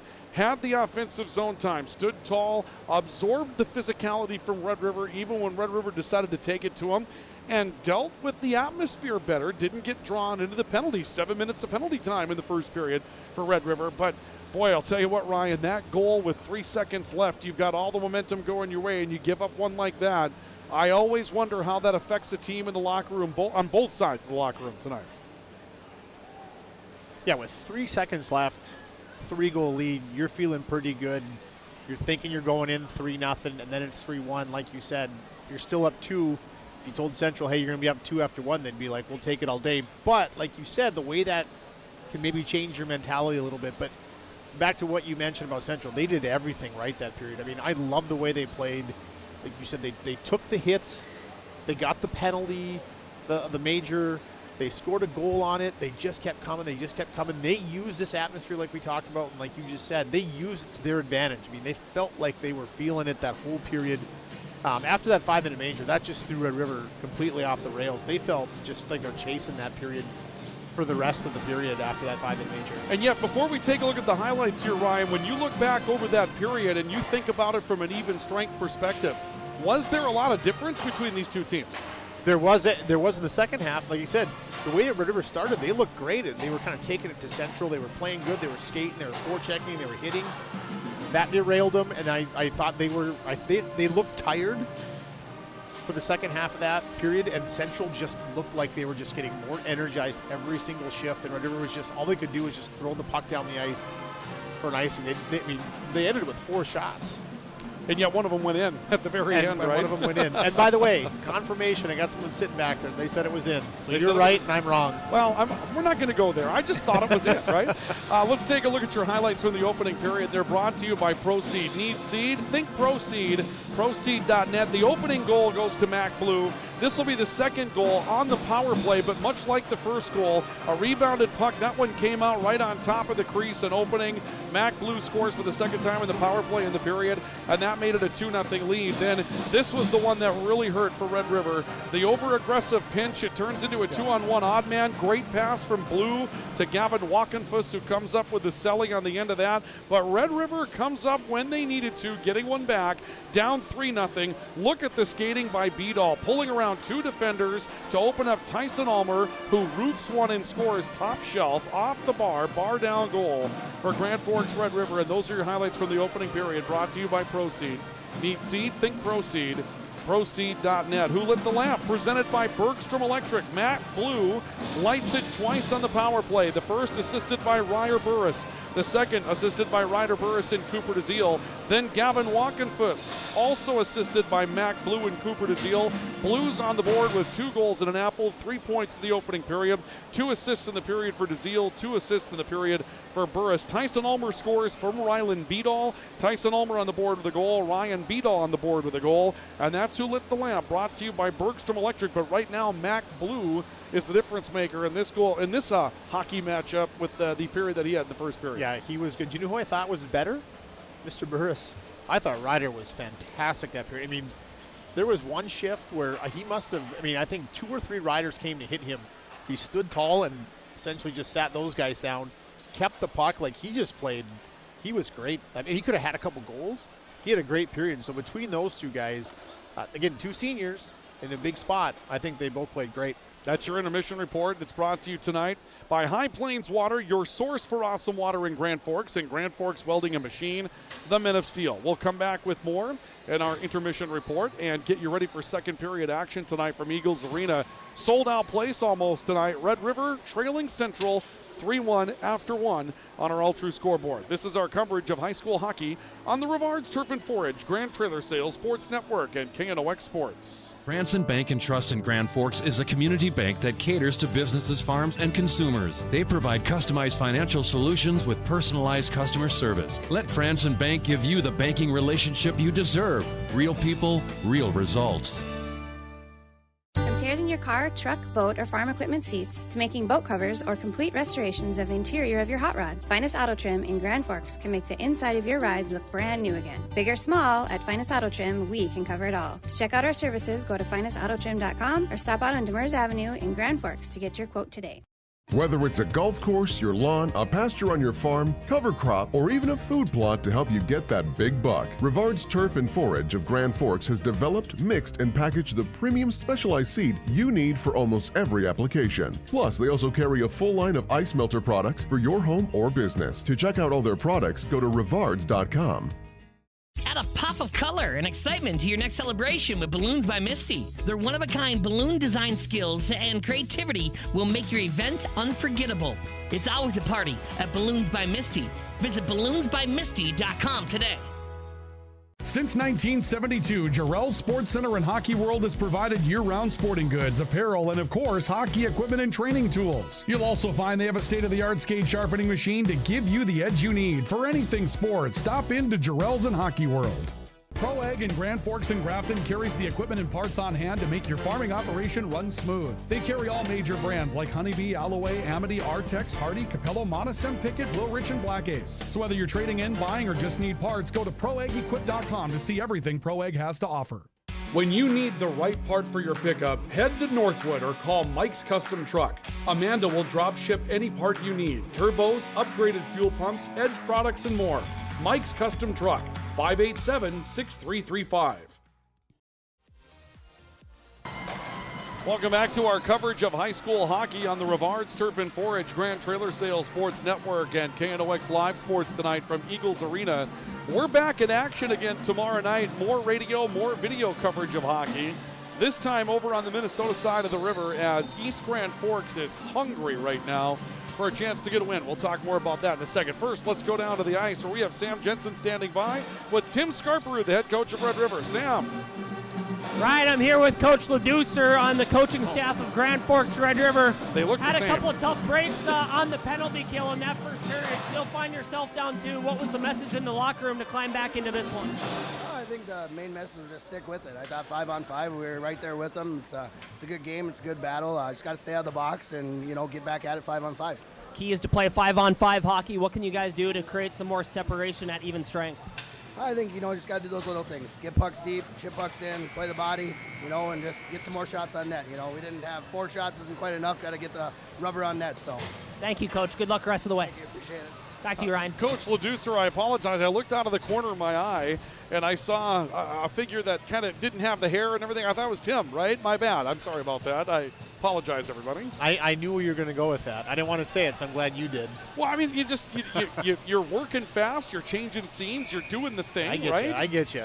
Intermission report tonight brought to you by High Plains Water and Grand Forks Welding and Machine. We go to the second period with Central leading 3-1 over Grand Forks Red River to start second period play. Shea Kwame on the right wall for Grand Forks Central. Got turnaround. Tyson Ulmer stepped in, took control of the puck. Comes out to Wasvik, who sat some time that major penalty in the opening period. Wasvik comes away with a loose puck, tried to play it down. It got broken up by Logan Nielsen, who was in the right place, right time, and now Red River can't hold the zone.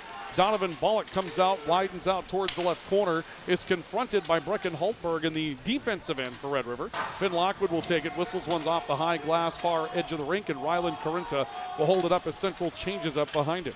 Holtberg back on the left wing for the Rough Riders, dumps one in. A touch up behind the net by Weston Nielsen for Grand Forks Central. Puck loose along the boards, comes back to center ice, knocked down, nice hand play that time, reaching down Dallas Jackson. Jackson goes in behind the net for Griffin Hoganson. Red River got to that second line rather quickly. They like this combination on the ice, and right now they're attacking in the offensive zone with it. It's loose to Hoganson in the circle. Then the Riders, actually the Knights, will knock it away. Finn Lockwood plays it up into the neutral zone as far as the red line. This will come back into the central end. Another play by Hoganson. He's had a great shift for Grand Forks Red River. A lot of time, a lot of attack of the net. Mac Blue on the right wing. Comes back to Gavin Walkenfuss in the center. Walkenfuss driving up, had one turned away, looking for DeZiel. So we knocked back out in the neutral zone, and this starts much more even. The 5-on-5 hockey's been pretty good here, Ryan. Yeah, I like the push for Red River here off the opening draw, where, again, Bollock and Tyson Ulmer decided they were going to sit there for 10 seconds and cross-check each other. Actually, it was longer this time. I like the push for Red River there. What I didn't like from them, I thought they had chances to put pucks on net there, and they kind of stick-handled themselves out of opportunities or maybe passed themselves out. Leducer said it. They got 4 shots. Like, you have to start getting some pucks on net early and often. They draw in the central zone. Knights win control. It comes back high. Ray Dushik's able to pick up the puck for Red River. Goes one-on-one with Logan Nielsen against the wall. Spencer Vetch, who's been a wrecking machine with the body here in the opening few minutes of the second. Actually, I should say during the first period, and then the opening couple of minutes here of the second. Play off the far wall. A reach out for Ryder Burris. He can't control the puck. Loose again along the line. Trey Clausen had it, lost it. This will be deflected back into the central zone. And back to get to it for the Knights will be Boone Kanta. Kanta backhanded to the far wall, picked off along the edge, and now a loose puck to Trey Clausen, who's got a step on Cam Urian. Clausen in, trying to fire in. Carinta kick save, rebounded puck. Ryder Burris will score. Grand Forks Central will rebuild the 3-goal lead to 4-1 on what turned out to be a 2-on-1 odd man that you never saw coming. Yeah, I mean, that's just Trey Clausen doing what Trey Clausen does. High north end speed guy, likes to go to the net, drives hard, and the rebound kicks out. Red River had no one back checking. 2 Central Knights beat all the Red River back checkers back, including Ryder Burris, who ended up getting that goal. I'm not going to lie, I thought Carinta, I was hoping he was going to come out and play that puck. I think he was in trouble from the get-go there. He should have came out and zipped that thing up the ice, but great hustle play by Central to stretch us back to 3. I'm not sure he saw Ryder Burris coming into the play because, frankly, I don't think anybody did. They saw Clausen. If you could handle Clausen one-on-one, I thought you were okay. Yeah, and Burris was there for the rebound. I thought he had a chance to maybe go out and meet that puck and get there before, but I'm not him, and I'm not going to second judge his decision-making. So. Lead back to 3 goals as Ryan Wasvik knocks one on to play. Let's take a look at it again on the American Family Insurance Tyler Nagel Agency replay, and you're going to see Clausen get a step here on Urian, but Urian was catching up. Carinta stayed with that, made the blocker save, but there was Burris just coming in, hunting for the rebound, and saw it come loose off the blocker. Pokes it back in with a little backhand jab, and it's 4-1 Central on a shots on goal advantage of 17-4. Knights win control of the puck in their own end. Play it back out in the neutral zone. Brecken Holtberg will knock it back down.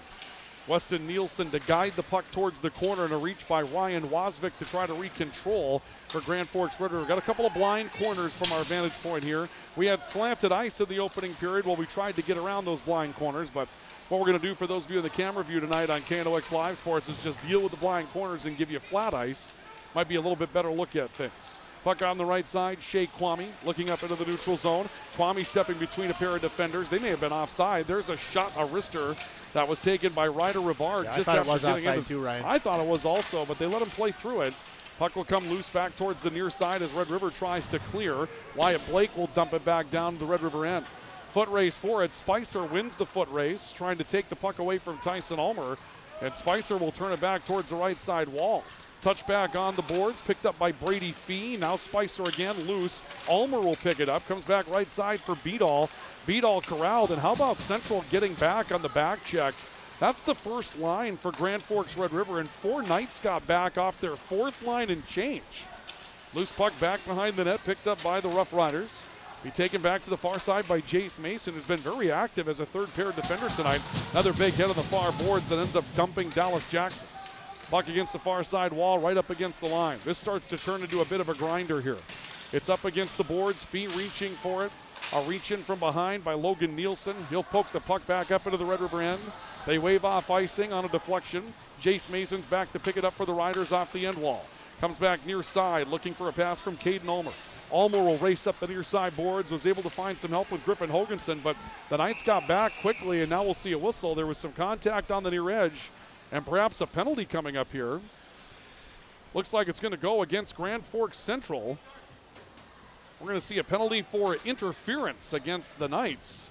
And Red River is going to go on the power play for the first time tonight. That was way behind the play. We didn't even see it. I actually thought it was going to be on Red River. When I looked over, I saw Boone Canta was down, so I assumed it was on Red River. But an opportunity for Red River to get themselves back in this game a little bit, as this one feels like it's starting to get away from them. Canta for interference is the call for Grand Forks Central, and the time of the penalty is going to be at 4 minutes and 23 seconds of the second period, and right now you're going to see a very desperate penalty here. Grand Forks Red River team, and a penalty coming up. Red River desperate, looking for a goal, down 3 and on the man advantage.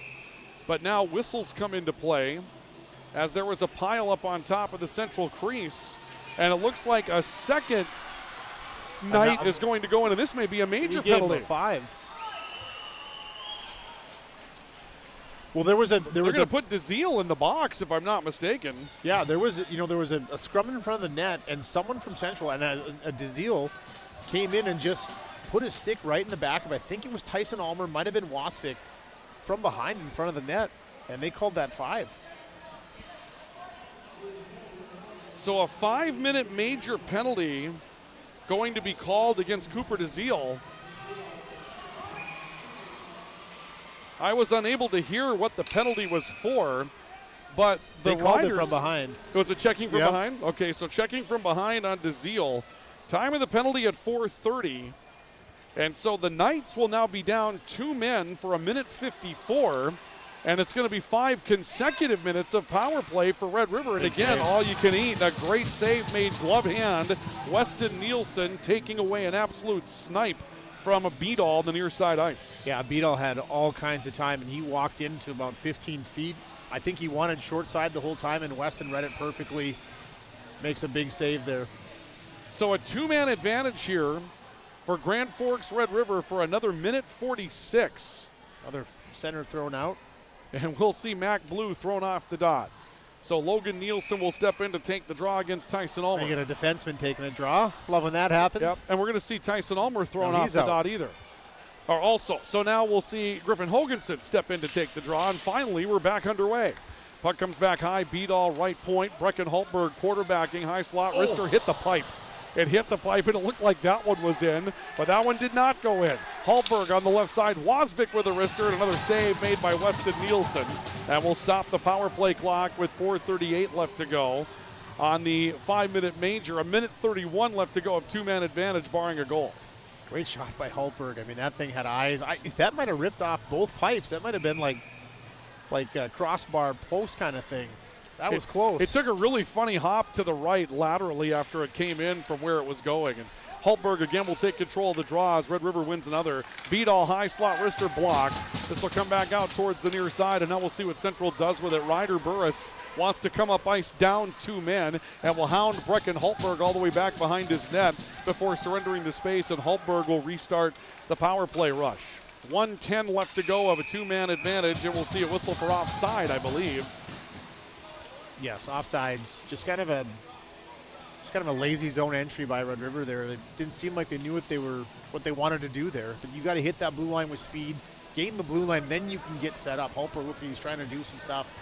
Blue line first, Ryan. Second major penalty of the game for checking from behind. First one against Red River. Central scored seconds into that one. This is a two-man advantage, though, and a good chunk of two-man advantage here, as Central's having to kill off 1:46 of a two-man advantage, 59 seconds of it remaining. Red River with the puck down 3 at 4-1 on the all-true scoreboard. Beat all up the ice, widening right side circle, shot deflected. Wyatt Blake was able to block it. Wasvik comes away with, taps it back to Hultberg in the high slot, and we'll get going once again. Wasvik left wing, looking down to the doorstep. Ulmer. Wasvik top of the left circle. Back to the right wing now. A look in. Back to Wasvik. High slot. Shot knocked away. Red River got the shot they were looking for. Wasvik from the high slot creeping in. Nearly got to the hash marks. Back to Beadall on the right circle for Red River. 25 seconds left of a two-man advantage. And the puck leaks through Hultberg. Red River will have to get back on side. Poked loose again by Trey Clausen, who's already created some problems with the break here in the period. 15 seconds left. Back to Hultberg on the right wing. Hultberg comes back to Ulmer, standing tall on the central line. He'll come back to the right wing for Beadall. Beadall stepped up, and I believe they're offside again. And that's 2 times now, and a very valuable two-man advantage where Red River's been disorganized coming into the offensive zone. Yeah, once they get set up, they seem like they're getting some okay looks, but I mean, just getting it through the neutral zone seems to be a problem for them right now. I mean, it's killed off huge chunks of this 5-on-3, and it's about to be 5-on-4 with 7 seconds left. 7 seconds left of two-man advantage. The puck loose in the circle off the draw. Picked up by Grand Forks Red River's Cale Gruenberg. He'll look into the left corner for Caden Ulmer. Ulmer back to Gruenberg. Central's one player short. They were able to free Donovan Bollock. Here's a shot from the weak side. Knocked loose. Loose puck picked up by Caden Ulmer, who gets crashed into the glass head first. It'll be knocked down in the corner as Mac Blue digs for control. Comes back to Red River instead. On the high slot, Dallas Jackson. A cross-ice pass, and they had Ulmer attacking again. Ulmer couldn't get it cleanly. Back to Jackson again, controlling the puck. He'll look back to the right side. Cullen Ross looking for an angle. That's deflected by Donovan Bollock, and now Central takes control of the puck with 2:30 left on the major penalty. Bollock trying to get free, and Central, I believe, is offside to the ice it. We're going to come back in the central zone. Yeah, it was a delayed offsides, and they're going to call it intentional offside, so they're going to bring it all the way down. Not familiar with that call, intentional offside. Yeah. I don't know that I've seen that one very often, Ryan. It's not called often, but if they feel like you, again, went intentionally to try to stop it and get a draw back on the line, if you're perhaps on the penalty kill, I suppose, yeah. Yep. Although I don't know if I think Bollock, I didn't think he realized he was offsides and kept forechecking, but. Puck back to Brecken Hultberg. He has a shot blocked by Shea Kwame. Again, 2 minutes, 18 seconds left to go. 5-on-4 power play time. Again, a major penalty that was called against Grand Forks Central's Cooper DeZiel for checking from behind. And Central had to kill off 1:46 of two-man advantage, which they did, with really not a lot of grade A opportunities for Red River. They had a couple of chances. And now Central down just one man trying to extend their defense up ice. Tyson Ulmer to Rylan Beadall for Red River.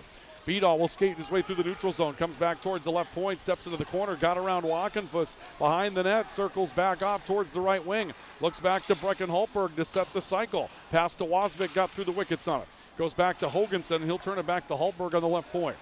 Hultberg back again to Wasvik, and Wasvik again having some trouble catching up with it. Finds it now on the left point, turns it back down to Tyson Ulmer. Ulmer taking a look. Back off towards the right, Beadall looking in, shot knocked away. Weston Nielsen stepped up, made a save behind traffic. He had a couple of men taking his eyes away, but was able to stay with it, took it off the blocker. And the puck goes back into the corner, a turn by Walkenfuss for a clear. Tell you what, this would be an unbelievable penalty kill. 1:46, a two-man, 5 straight in the major, and you come out of it, you're down to a minute to go. Yeah, and you'd have to think if Central's able to kill this all off, they're going to come out that much more energized than they have been already. Loose puck on the far board, slapped back in by Dallas Jackson. Ulmer got through and he scores! Big play by Caden Ulmer, who comes through after the puck was saved on the far side by Dallas Jackson, and the Riders are back within 2 on a power play goal halfway through the second period. Yeah, that's just a pretty goal. I mean, a little bit of a breakdown on Central's part. They left Caden Ulmer loose down low. Dallas Jackson was out front, so it's a 2-on-1 down low. And this is what Caden Ulmer brings, Ryan. He's a crafty little offensive player, and he can make plays. He's got great hands around the net. You saw it there. And we ended up stopping our power play clock, or actually letting it go. I apologize, folks. We'll get that caught up for you here as we go through. There's 56 seconds left of power play time For whatever reason, our scoring device does not draw the power play data from downstairs, so we have to manually operate our power play clock, and that's going to happen. Dallas Jackson will pick up an assist on that goal, we assume, as Caden Ulmer comes up with a nifty score to cut the lead to 2, and still 40 seconds left to go. A power play time for Grand Forks Red River could be very valuable seconds. I mean, if they can snag one this last 30 seconds, Ryan, we got a ball game again here. Brand new game at that point, as Grand Forks Central will clear the puck and get on the race up ice as Ryder Burris comes in from behind trying to attack Cale Gruenberg. Loose puck back near edge. Cullen Ross breaks it back out to center. He's able to find Gruenberg stepping up in the offensive zone. A wrister that's deflected out of play. Let's go back to the goal on the American Family Insurance Tyler Nagel Agency replay. You'll see Dallas Jackson on the left wing here just fighting to keep a puck in play. There he was, kept it down the boards, and this is Ulmer just coming across, absorbing the hit, keeping the puck on his stick, and going down for a goal. It's a heck of a play by Caden Ulmer, and Dallas Jackson brilliant on the wing. Yeah, I mean, he had the player out front, and Caden Ulmer looked that play off. He got the defenseman to drop, then cut inside around him and walked around Nielsen. Really great play. They get started with the final seconds of the power play. Central does give up one after killing a minute 46 at two-man. Couldn't quite kill off the entire 5-minute major. Both major penalties have led to goals for the opposition tonight, and it's back to a 2-goal game at 4-2 as the penalty officially comes off the board. So Central back to full strength. And they're up the ice, and it looks like we have another penalty coming up. This one must be going against Red River. Interference. So the Riders are going to take an interference call, and we're going to see the Knights go right back on the power play. Yeah, Ryan, I'm not going to lie. I don't know if I like that call that much. I think it's just Brecken Haltberg battling. I don't even know who it was with. Might have been Shea Kwame or Gavin Walkenfuss. They're just battling for a loose puck. But penalty nonetheless, and a chance for Central to come right back and stretch us back to 3. Time of the penalty at 9:40. And another power play brought to you by RBB Electric. On call, on time, and online at rbbelectric.com. Scoreboard updates tonight brought to you by Altru. Regular screenings with Altru's care team can detect illness before symptoms begin. Stay in the game of wellness. Schedule an appointment. Visit altru.org or call 780-5000. Ryan Cunningham, Ryan Kuntz with you this evening. Sam Jensen with our on-ice work tonight. Joey Springer up top. Luca Carpenter. Ice level with our camera work this evening. Been a fun night to be here for Gambucci Cup hockey. Speaking of the Cup, neither of these teams controls their own destiny. After East Grand Forks beat them both, Green Wave's 6 points, nobody else has any. And so in order for these teams to win the Cup, you have to win out, and then the team you beat tonight has to beat East Grand Forks when they see them again. Yep. So that's the way the Cup scoring goes tonight. And as far as the Eastern Dakota Conference is concerned, well, there's 3 points on the line in that one tonight. As we saw a man pulled down behind the central net, we were looking all over to see if that was close. There'd be a penalty on that as well. Mac Blue comes out near side, turns it off the board, looking for DeZiel. DeZiel couldn't control the puck, got it up in the offensive end, but Cullen Ross will turn it right back down into the central zone. Weston Nielsen will turn it back to the far boards, and Grand Forks Central comes away with it. DeZiel steps up into the offensive end, moves off towards the right wall, got through a hit, had a stick pull free as well. Central wants another penalty. They thought there must have been a hook if a rider stick came burrowing free. Loose puck, Mac Blue turns it back right in front of the net and squeaks around and scores! Grand Forks Central on a play from Mac Blue will end up with a score on a flurry right on top of the crease to make it 5-2 Knights. Yeah, I think that was actually just a pass across the crease that hit Carinta and then ends up squeaking through his pads. Let's take a look at it again in the American Family Insurance Tyler Nagel Agency replay.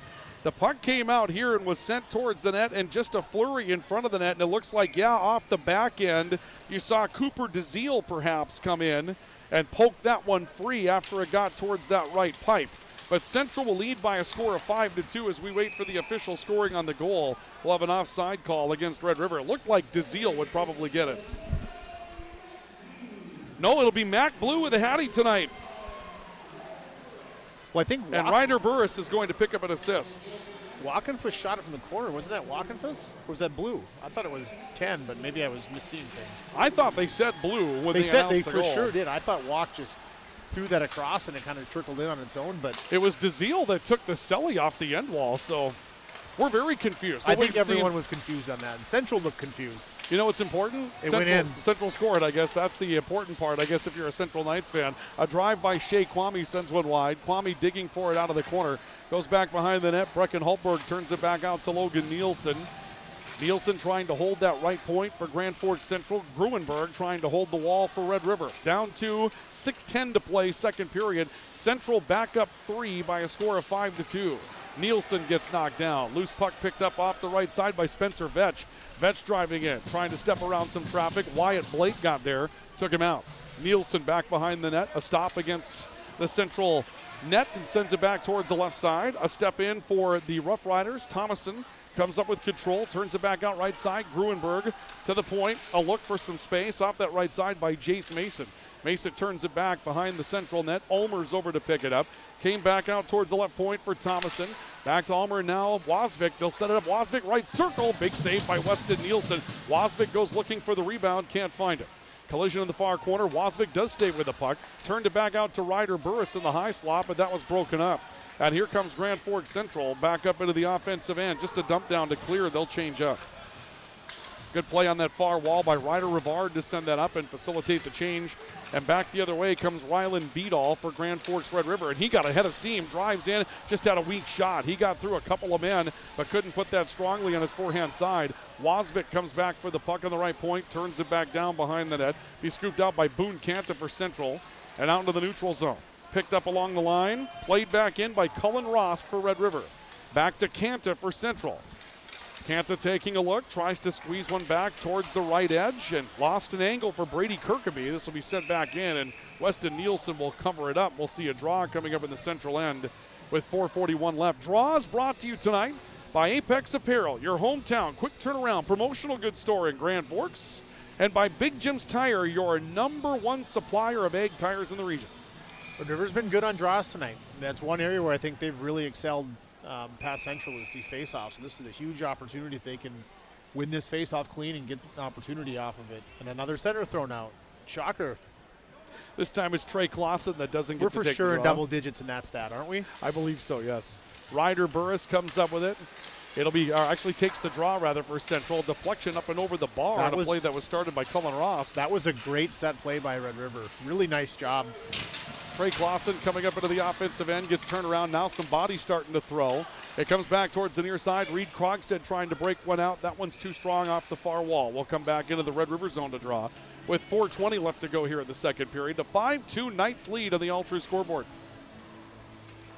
So we'll draw on the Red River end to the left of Rylan Carenta. Rylan Carenta's had a tough night. This is a Central team that's been attacking when they've had the opportunity up front. They're just relentless. And, I mean, you know, you make one mistake and all of a sudden you got 3 Knights standing on top of your crease, swatting at pucks or coming at you on a 3-on-1. Mac They Blue just don't quit. Trying to set up a play for Cooper DeZiel. Blue has had a fantastic night he really tonight has. for Grand Forks Central. Wasvik on the left-hand wall, dumps one back behind him. A look, Wasvik looking to try to get it back. Now Beadall takes a spot in the left corner. Beadall stepping back along the boards. Mac Blue stepped in, but Beadall outraced him to the puck in the neutral zone. Skates back towards the right, takes a look. Cooper DeZiel comes over, confronts him. Both men go down the corner, puck goes free. Central trying to turn it back out. Long pass off to the right. Blue trying to get around Irian. Blue dives and puts one in. Then a follow by DeZiel. He deflects one towards Carenta that Carenta lost, but was able to keep it out of the net. It'll be cleared by Red River back into the Central zone. And now we see a foot race back to get to that one as well, as Red River putting on some pressure with Stetson Brown, who's a fourth liner, the first fourth liner we've seen. Ray Dushik coming out there as well for Grand Forks Red River, trying to throw a body and get some things reset. Spicer for Central, playing to Brady Fee on the far side. Fee knocks it back into the neutral zone. Step back and a big hit thrown to the back of Spencer Vetch. He crumples down. Puck goes loose on the right. Cullen Ross trying to race up onto the right edge. Ross takes a hit, was able to put Wyatt Blake back into the wall for Red River, rather for Central, and the puck is loose back in the far corner. Fee, Spicer stepping in. Blake is there. It comes back to Finn Lockwood for the Knights. Lockwood stepping, trying to drop it back, and that was about the first time we've seen Red River, or actually Central, out of sorts tonight. Lockwood turned it back for Blake, and neither knew what the other was doing. A touch by Spicer. Fee stepping back after it, knocked loose, and we'll see Jake Spicer stepping back to the puck. A play up the ice that's cut off in the neutral zone by Yeager Thompson. Pushed back behind the central net. Finn Lockwood steps back to take control. Lockwood shovels it back out left side looking for Fee. Now to center ice for Ryland Spicer. Spicer up into the offensive end. Backhands one to the left corner. And Central will go off on a change. They're going to bring the first unit back out. Off the near edge, Cullen Ross plays high off the glass for Red River. It came back to center ice. Dallas Jackson with a touch. Being pursued by Clummy. Puck played off the far wall. Nielsen stepping up into the offensive end. And it looks like they're going to call offside again. Although I didn't see where Central was offside. They may have been offside below us. Yeah, they might have had one coming off on the benches. I don't know who was in the middle there, but he certainly wasn't. But 3-goal lead for Grand Forks Central, 5-2 with 2:07 left of the second on the Ultra scoreboard. You get the sense now that both teams are starting to wear down just a little bit. It seems like both teams are a step slower here at the end of the period. Obviously, you go into the locker room and get ready, but this has been a physical game tonight. It has. There's been no free ice. I mean, there's been times when this game's looked more like a rugby match. I mean, especially on the wall, you get 3-4 guys just kind of piling in on each other. It's a hit, and then a hit, and then a hit. Yeah, I think both teams are going to be gassed and sore when this one's done. Kwame trying to come up ice, picked by Wasvik, 3-on-3, and Beedall will bring him in offside. We'll come back out towards the central line for a draw with the clock down to 1:55 left of the second period. Late night tonight. We're after 9 o'clock already. We had a late start. Normally we get after 9 o'clock. We're into the third period. We haven't yet got to the second intermission of this one tonight. Thursday night, though, and the place is packed. Might be a day of lack of productivity in Grand Forks coming up tomorrow from a workforce perspective. Beedall freeing out to Wasvik, and Ulmer with a chance that's knocked away. How about that? Tic-tac-toe opportunity, and Ulmer's shot stopped either offline or Nielsen got a piece. Behind the net, Beedall turning it back out to Ulmer, who was loose, but he couldn't corral it. Loose puck picked up by Central's Ryder Rivard. Rivard jumps the defender, got into the right circle, pulled down by Krogstad, ends up careening into the wall as Ryland Corinta stops the puck and holds on for the whistle. Yeah, that was a fantastic set play by Red River. Just tic-tac-toe, like you said. I'm curious, did that hit Weston? Did he get on net, or did he miss the net? It didn't look like it took a hop off of Nielsen, so either it was straight off the body or it went wide of the net. But they had the play they were looking for. All three men on the line touched it, tic-tac-toe. They'll draw to the left of Corinta in the left circle of Red River's zone. It goes loose to the far wall. Cam Urian trying to turn it back out. Caught on the boards. Trey Clausen stepping through traffic. Turn around. Puck off the wall for Dallas Jackson. This will be pitched up into the neutral zone. Maybe icing if it gets to the line, and it will. Another draw brought to you by Apex Apparel, your hometown quick turnaround promotional goods store in Grand Forks. And brought to you as well by Big Jim's Tire, your #1 supplier of egg tires in the region. And we'll draw again in the left circle, the Red River zone. Sam Jensen will catch up with Grant Paranika, the head coach of the Knights. There's another center that will be thrown off of a faceoff dot. This time it's Griffin Hoganson, who hadn't been thrown out yet. Yeah, he's been the guy who's kind of come in when someone else gets thrown out. Well, this time he wanted to get into the action as well, and now Red River will send another puck down the ice into the central end, and that will lazily make its way across the goal line. That was really close. Everyone kind of gave up on it, but that right. thing crossed the goal line by about 2 or 3 inches. I don't know that I've ever seen Eagles Arena this full. I mean, if you count them up with what's around the dashers and standing up on the rail and on the two wings on the ends. The boards are full. Yep. Great night tonight for hockey in Grand Forks. Gambucci Cup Series with Central leading by 3 goals.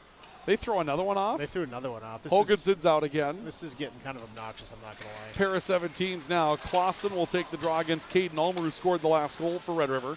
Puck loose in the neutral zone. Hoganson reaching back after it. We're in the final minute in period number 2.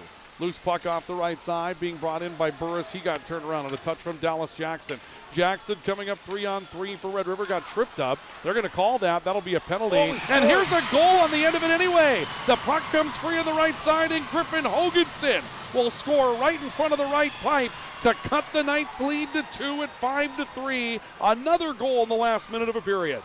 I mean, that's Griff Hoganson finishing, but when we watch the replay, this is another clever little play by Caden Ulmer. Let's take a look at it in the American Family Insurance Tyler Nagel Agency replay. You'll see the puck on the left wall. You'll get the drop pass, right? Oh, that was Dallas. Sorry. Yeah, Dallas Jackson got tripped up, and that was the penalty. But you're right. It was another play that came in. That last touch was by Caden Ulmer, who set the play so that Griffin Hoganson could come up with a touch-up on the right side pipe. And Griffin Hoganson scores to cut the lead to 2. Caden Almer is going to pick up an assist on it, and also Dallas Jackson, so they got the scoring absolutely right on that. 16-15 left of the second, and Red River, another very important goal to keep this a 2-goal game. Yeah, I mean, they've been down and they've clawed back, so if you're Red River now, you got it to 2, Ryan. You got to find a way to get this to 1 instead of having it go right back to 3, and that's been their issue the whole night. Well, and if you're Central right now, you got to finish a period, right? You got to, yeah. 3-0 after 1, 5-2 nearing the end of 2. And Red River scores twice in the final minute, and another center is thrown out of the dot, this time Tyson Almer. So Ryan Wasvik will step in. I don't think I've ever seen this many centers thrown out in one game. Might take a good old-fashioned line brawl, just figure it out, huh? Then we'll stop. Loose puck up on the top of the crease. Flurry at it. DeZiel trying to come back in. Walkenfuss turns and fires, and Rylan Carinza reaches out, makes a glove snare. Holds for a whistle with the clock down to 17.5 to go. A scary little moment there for Red River. There was Tyson Almer dropped his stick in front of the goalie. There were 2 riders there trying to pick it up right in front of Carinza, and his shot came in, and he kind of battled through his own defender screening him and made that save.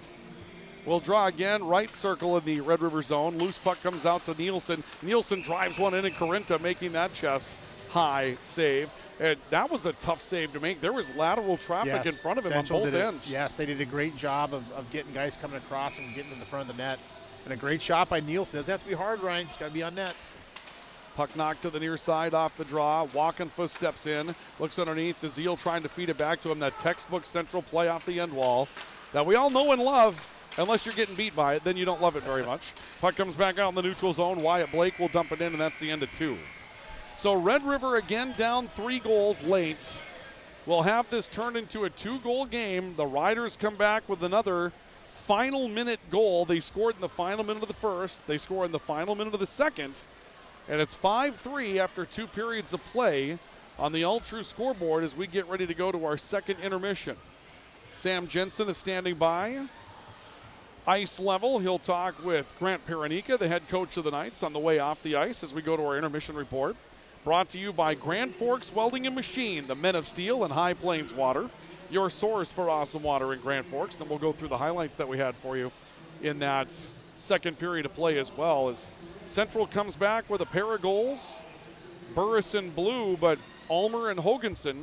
Caden Almer sets up a couple of big plays in that second line, getting active in that second period for Red River. And I'll tell you what, we talked about the scoring balance for both teams, right? Caden Almer made 2 huge scoring plays in that second period for Red River. Yeah, he was really good. And like I said, around the net, get Caden Almer around the net. He can make some plays. He's got a great hockey IQ. He sees the ice well. If he's got open ice around the net, he can do some things. We saw it that period, but that second line, I mean, they really came alive. I thought they were great that period. Sam Jensen's waiting for Grant Paranika as the coaches continue to talk about their plan for the third period coming up here. And I'm not sure that we're going to get a word in with Coach Paranika or not as they're continuing to dry things up on the white erase board. We'll take a quick break and we'll see if we can't come back with our intermission report here in just a couple of moments, so do stay with us. This is our coverage of high school hockey on the Rivards Turf and Forage Grand Trailer Sales Sports Network at KNOX Live Sports. We'll see if we can't come back with Coach Paranika next.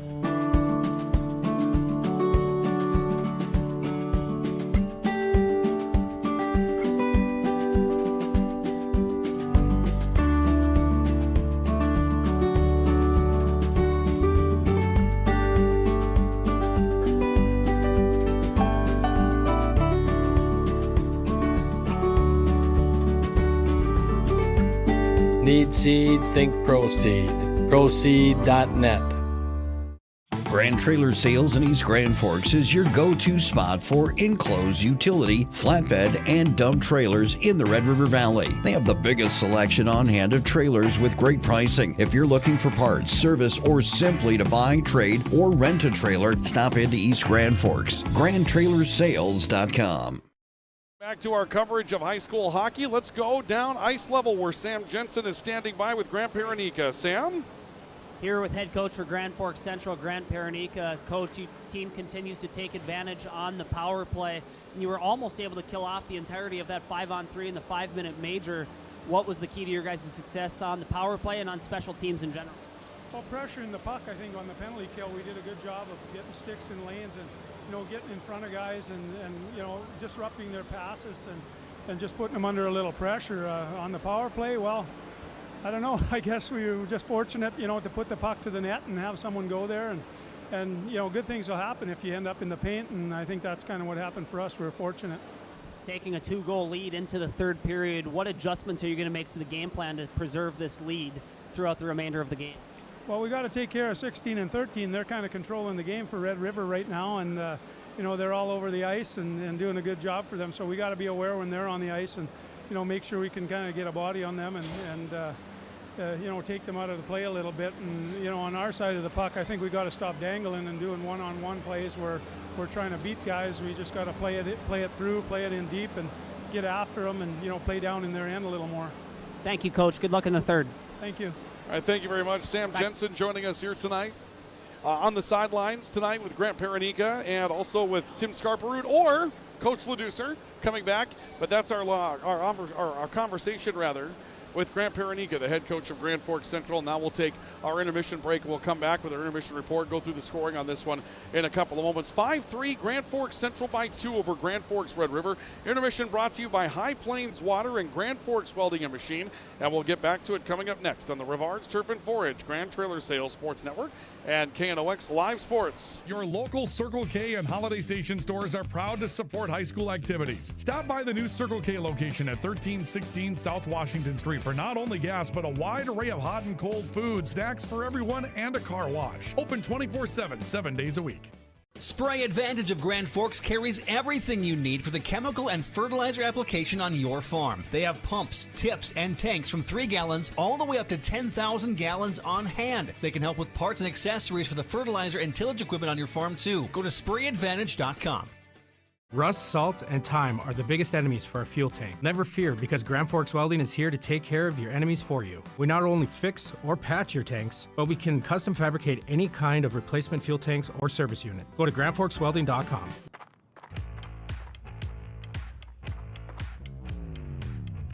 When you're in pain, you need more than just a doctor. You need a problem solver. Count on All True Orthopedics and Sports Medicine and get back to what moves you. Today, the PS stands for proper service for your home, farm, or business, which is what you'll get from the team at PS Garage Doors in Grand Forks. Whether you need a door fixed or just thinking about replacing what you already have, no matter what the size, PS Doors offers the proper service for you. Get your proper service at psgaragedoors.com. Apex Apparel is your quick turnaround apparel and promotional item shop in Grand Forks. If you're looking for direct-to-garment printing, embroidery work, or a huge selection of promotional items, come to Apex Apparel, your locally owned, family-run, quick turnaround apparel shop in Grand Forks. Grand Trailer Sales in East Grand Forks is your go-to spot for enclosed utility, flatbed, and dump trailers in the Red River Valley. They have the biggest selection on hand of trailers with great pricing. If you're looking for parts, service, or simply to buy, trade, or rent a trailer, stop into East Grand Forks. GrandTrailersSales.com. Your family deserves clean, filtered water. High Plains Water offers Millennium Drink Water System, which delivers great tasting water and also eliminates harmful impurities. Professionally installed and maintained by High Plains Water of Grand Forks. See them at highplainswater.com. Welcome back to our coverage of high school hockey on the Rivards Turf and Forage Grand Trailer Sales Sports Network, KNOX Live Sports. Second intermission brought to you tonight by by Grand Forks Welding and Machine, the Men of Steel, and also brought to you tonight by High Plains Water, your source for awesome water in Grand Forks. Must be getting some scoring changes that are going on here with a goal that's being talked about right now. Ryan Kuhn's talking with our scorekeepers about that. At the intermission, your score is 5-3 Grand Forks Central over Grand Forks Red River. Ryan Cunningham, Ryan Kuhn, Sam Jensen with you here tonight. A second period where both teams tally a couple of opportunities. Grand Forks Red River came up on the power play when they needed to, as Central takes a 5-minute major. Red River scores but got turned away in a minute 46 of 2-man advantage time, and right now the difference probably in that second period is the penalty kill opportunity of Central. Yeah, they gave one up on the major, but that was a lot of effort to kill off that much penalty time. And that's been a strength for Central in every game that we've watched. I mean, go back to the East Grand Forks game where they spend a ton of time in the box, and I don't think East Grand Forks scored any of that game. I mean, their penalty kill is good. Not only is it good to kill off the penalty, it's good at creating shorthanded opportunities. Now, we didn't see any of that tonight or as much, but always dangerous to get a shorthanded opportunity Central is. Let's take a look at the highlights that we had in the second period, and our highlights are brought to you tonight by Proceed. Need seed? Think Proceed. Proceed.net. This will be the first goal that's scored by Grand Forks Central, and this is a great breakout. This is dragged in by Trey Clausen, and Ryder Burris was there following a play, looking to score off the blocker, just jabs it in, and Central had rebuilt a 3-goal lead. But we see Caden Ulmer make the first of 2 really good scoring plays tonight for Red River. There, the puck is kept by Dallas Jackson. Ulmer just absorbs a hit, puts it on his forehand side, dives across the crease and scores, and again cuts the game to a 2-goal margin. Central leading 4-2. This was a flurry in front of the net that they had a hard time scoring, but in the end, DeZiel was there, Walkenfuss was there. The goal originally was credited to Mac Blue, but Central scores that gritty area goal to again make it a 3-goal lead, only to watch Red River come right back. This is Caden Ulmer again, putting one down to the doorstep for Griffin Hoganson, and Hoganson scores to cut the lead back to 2. And those were your second period highlights, brought to you by Proceed. Need seed? Think Proceed.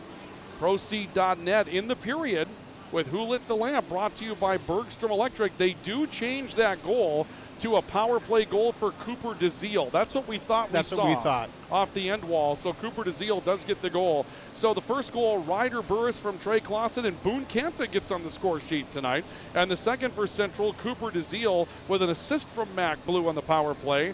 Red River, a power play goal for Caden Ulmer, assisted by Dallas Jackson. And then Griffin Hoganson from Dallas Jackson and Caden Ulmer. So Ulmer's on the board twice in the period, and Griffin Hoganson, or actually rather Dallas Jackson's on the score sheet twice in the period as well for Grand Forks Red River. And the reason why that's big, we talked about Red River scoring coming into the game tonight. Your top 2 scorers are Dallas Jackson and Griffin Hoganson. There they are making it happen. That second line for Red River starting to develop an identity.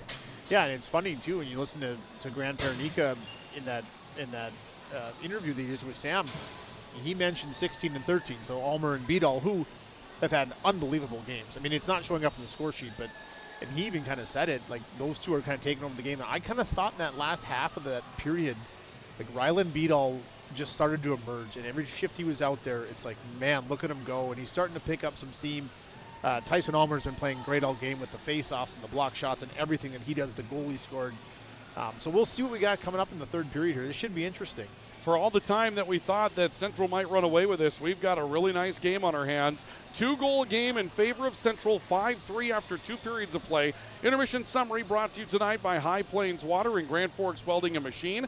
And we're back with the third period next on the Rivards Turf and Forage, Grand Trailer Sales Sports Network, and KNOX Sports. ProAg in Grand Forks and Grafton carries the equipment and parts on hand to make your farming operation run smooth. They carry all major brands like Honeybee, Alloway, Amity, Artex, Hardy, Capello, Monosem, Pickett, Wilrich, and Black Ace. So whether you're trading in, buying, or just need parts, go to ProAgEquip.com to see everything ProAg has to offer. When you need the right part for your pickup, head to Northwood or call Mike's Custom Truck. Amanda will drop ship any part you need: turbos, upgraded fuel pumps, Edge products, and more. Mike's Custom Truck, 587-6335. From tears in your car, truck, boat, or farm equipment seats to making boat covers or complete restorations of the interior of your hot rod, Finest Auto Trim in Grand Forks can make the inside of your rides look brand new again. Big or small, at Finest Auto Trim, we can cover it all. To check out our services, go to finestautotrim.com or stop out on Demers Avenue in Grand Forks. Your local Circle K and Holiday Station stores are proud to support high school activities. Stop by the new Circle K location at 1316 South Washington Street for not only gas, but a wide array of hot and cold food, snacks for everyone, and a car wash. Open 24/7, 7 days a week. Since 1972, Jarrell's Sports Center and Hockey World has provided year-round sporting goods, apparel, and of course, hockey equipment and training tools. You'll also find they have a state-of-the-art skate sharpening machine to give you the edge you need. For anything sports, stop into Jarrell's and Hockey World. Add a pop of color and excitement to your next celebration with Balloons by Misty. Their one-of-a-kind balloon design skills and creativity will make your event unforgettable. It's always a party at Balloons by Misty. Visit balloonsbymisty.com today. Welcome back to our intermission report. Let's go down to the ice level where we have Sam Jensen standing by with Max. Go ahead, Sam. Thank you, Ryan. Here with the assistant coach for Grand Forks Red River, Max Johnson. Max, your team refuses to go away. Been down 3 goals on 3 different occasions so far this hockey game. What are you guys going to have to do to climb that 2-goal deficit in the third? Just keep going, playing our game, keep it simple. The more complicated we seem to get, the worse things happen. So just keep going, moving our feet, making plays. Message in the locker room, a lot of emotions in the Gambucci Cup game against Grand Forks Central. Certainly you want to stay out of that penalty box. Yeah, penalties have been kicking us in the butt here, and 5-on-5, I think we're the better team. We've done a lot of good things 5-on-5, so just keep going, okay? 2-goal deficit here. Just keep doing what we're doing right, okay? Appreciate your time, Coach. Good luck in the third.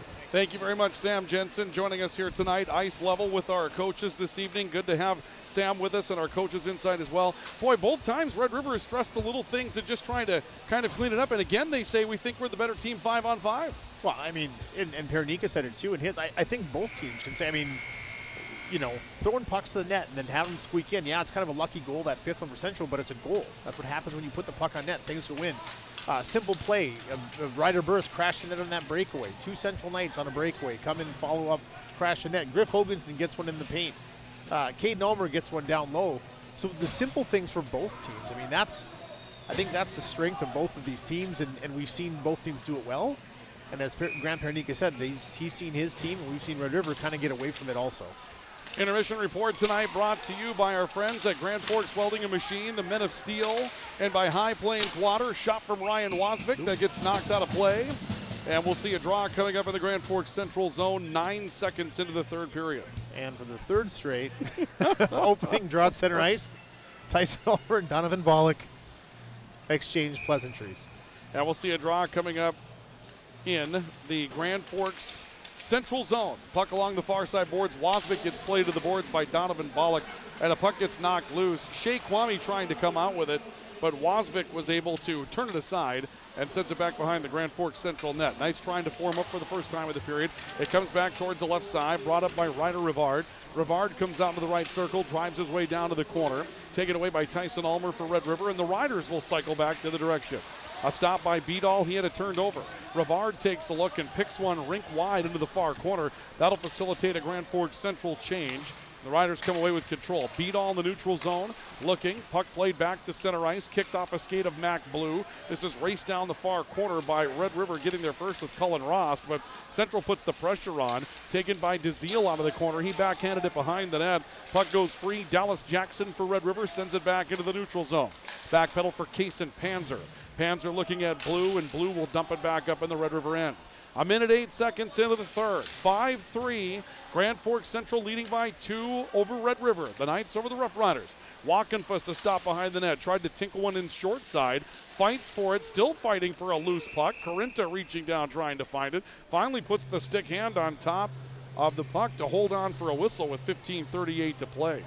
Boy, that was a dangerous play. Cooper DeZiel, or it was Gavin Walkenfuss, maybe got the puck to the net, and it was loose on the side of the net. Corinta kept trying to cover it. I think Krogstad was trying to shovel it to Corinta, but they couldn't lock that up, and that puck was loose for several seconds. Kind of scary for Red River there. We'll see a draw coming up in the Grand Forks Red River zone this time. And DeZiel will play it away from Spencer Vetch. It ends up behind the Red River net. Krogstad dumping back out into the neutral zone. Dushik a touch. Back to Krogstad, who will feather one back along the right wing. Back to get to it, Wyatt Blake for Grand Forks Central. Then he mishandles the puck and it drifts into the corner. Sends it back out near edge. And Mac Blue was there but couldn't quite catch it with the puck. And it was taken off the far boards by Vetch and sent back rink wide. Dusick on the right point. Looking to play one deep into the central end. Knights will push it back behind their own net. Blake is there again. Turning back near side, looking for Burris. It squirts back to DeZiel. DeZiel breaks out left side with Walkenfuss. Back to center ice. Burris trying to play it up. Had an angle. Could not quite play the puck cleanly. Tried to keep it off a skate. Instead, Krogstad turns it back up into the central end. Again, 5-on-5. I don't know that there's been a very clear advantage between these two teams tonight. Special teams made a big difference. Here's Clausen getting free, and he scores! Trey Clausen with an absolute howitzer from the right wing, just goes across the body of Ryland Corinta, and Clausen with a huge stick to make it 6-3 Knights. Was that tipped? Let's take a look at it on the American Family Insurance Tyler Nagel Agency replay. This is Clausen along the near side wall coming up himself, and I don't know if that was tipped or not. I think he just picked the right spot to go, kind of lifted a little bit as well, and It's a heck of a play for Trey Clausen to get on the board with a goal tonight. Yeah, good to see Trey get rewarded. He's one of my favorites, Ryan. He's just his work ethic, his energy, great kid, and good to see him get on the scoreboard. Like you said, tipped or not, it was a great shot, just a great play. The simple things, right? Get a shot on net, see what happens. Here he comes again, high slot, and a shot deflected up into the Canadian flag. Disrespected Canada on that one, so I take back everything I said. Well, the shot was deflected. It wasn't Clausen. He was fronted by a defender, so you can't blame him. Okay, then I won't. And there isn't anybody from Red River that would disrespect Canada. Okay, yeah, maybe. Besides, we all know that Grant Paranika would not allow one of his players to disrespect Canada. That's true. That's true. Okay? That would be a no-no. I've talked to Grant before. I'm sure he would let the center thrown out. Tyson How about Ulmer. that? That doesn't happen tonight. Well, they must just be talking at this point, right? I mean, there wasn't any stick jab or kick or anything that went on in the faceoff circle. It's if a guy. Oh, here's Clausen again, high slot. Another shot deflected up near the Canadian flag. And now we're going to see a puck played with a high stick. No, it's a penalty high stick. Or is it high sticking? In front of the net. The arm went up. So it looks like special teams are going to come into play again. I think this is Ryder Burris. Well, it's Burris that's pleading his case, and it's going to be a high sticking call against Ryder Burris. And so once again, we're going to see a team go on the power play, and it will be Grand Forks Red River as Burris goes in for high sticking. And that was just Ryder Burris was battling out front with the Red River defenseman, and I didn't see the high stick, but I'm sure in the stick battle, his stick came up and probably caught a Ryder defenseman high, and so he's going to go for 2. Time of the penalty will be at 2 minutes, 41 seconds. And so once again, a power play for RBB Electric, brought to you by RBB Electric, on call, on time, and online, rbbelectric.com. Riders with a 3-goal deficit, but now the man advantage. And a puck that Brecken Holtberg can't hold along the far wing. Cooper DeZiel will clear, and Mac Blue goes chasing.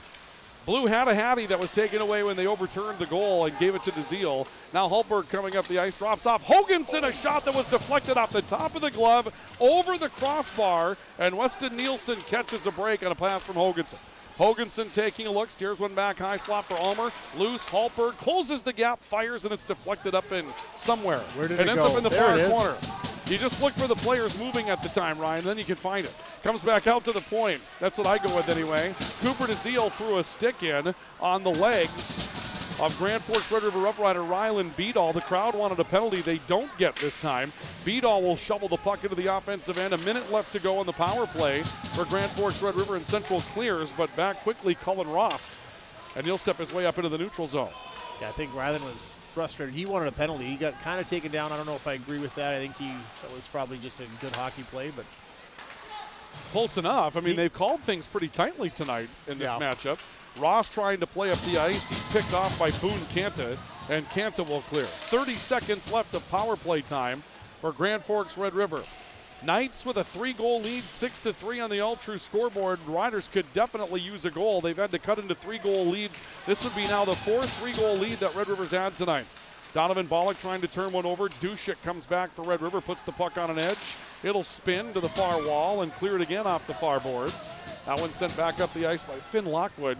Down to the final few seconds of the power play here for Grand Forks Red River. Riders back up into the offensive end. Pass off towards the right side, and I'm not sure what that play was that just happened with Kaysen Panzer. There was a part of a tackle. In the meantime, Burris was waiting for a breakout. Had a good path against Kirkaby, but we're going to see Central offside. They have to let the puck float back into the Red River end, and the Riders will take advantage by playing out towards the near edge. Boy, that was close. Yes, it was. And here's another cherry pick for Red River, as Blake sent one up the ice looking for Burris, but Burris couldn't gain the zone.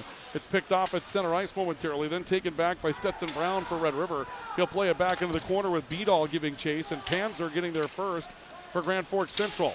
Loose at center. Here comes Burris. He's got Clausen on his left. Burris being wrestled into the corner that time on some good pursuit from Jaeger Thomason. Puck will go back towards the right wall. Picked up by Beadall. Good breakout pass. Stetson Brown steps up offensive end. His shot got blocked. Logan Nielsen came over to block it, then put Brown to the wall. Loose puck, Beadall played it back out in front of the net. It's picked away by Grand Forks Central and brought up by Ryder Burris for the Knights. Burris fires one in wide of the net. Puck will come off the end wall in the carom. Jake Spicer tries to chase it down, and Rylan Corinta will make a stop and a hold for Grand Forks Red River. Will draw on the Red River zone. looks like almost that set play where you throw it cross corner and it kicks out to you. It looks like Central might have been winding that one up. Didn't quite get the bounce. Ryder Burris didn't get the bounce he wanted to, but I think that's what he's trying to do. 24-16 shots on goal advantage in favor of Central. A lot of penalty time for both teams now. So in the end, with the two major penalties equaling themselves out, that's probably a true number as far as the advantage of offense versus defense tonight between the two squads. There's a huge hit, and that's going to be another penalty. Jake Spicer is going to be hit. I'm not sure if it's going to be a roughing or a charging call, but now Spicer stands off against Caden Ulmer, who was the man that took the hit. Spicer had a couple of strides coming in hard. They're going to call an interference call. And on the one hand, Spicer perhaps got lucky because that could have been a charging call. But on the other hand, he's saying, hey, it's just a good check. And so in the long run, Central might feel like they got victimized a little bit. Yeah, you got Mac Blue and Cooper DeZiel talking to the officials right now, maybe asking some questions.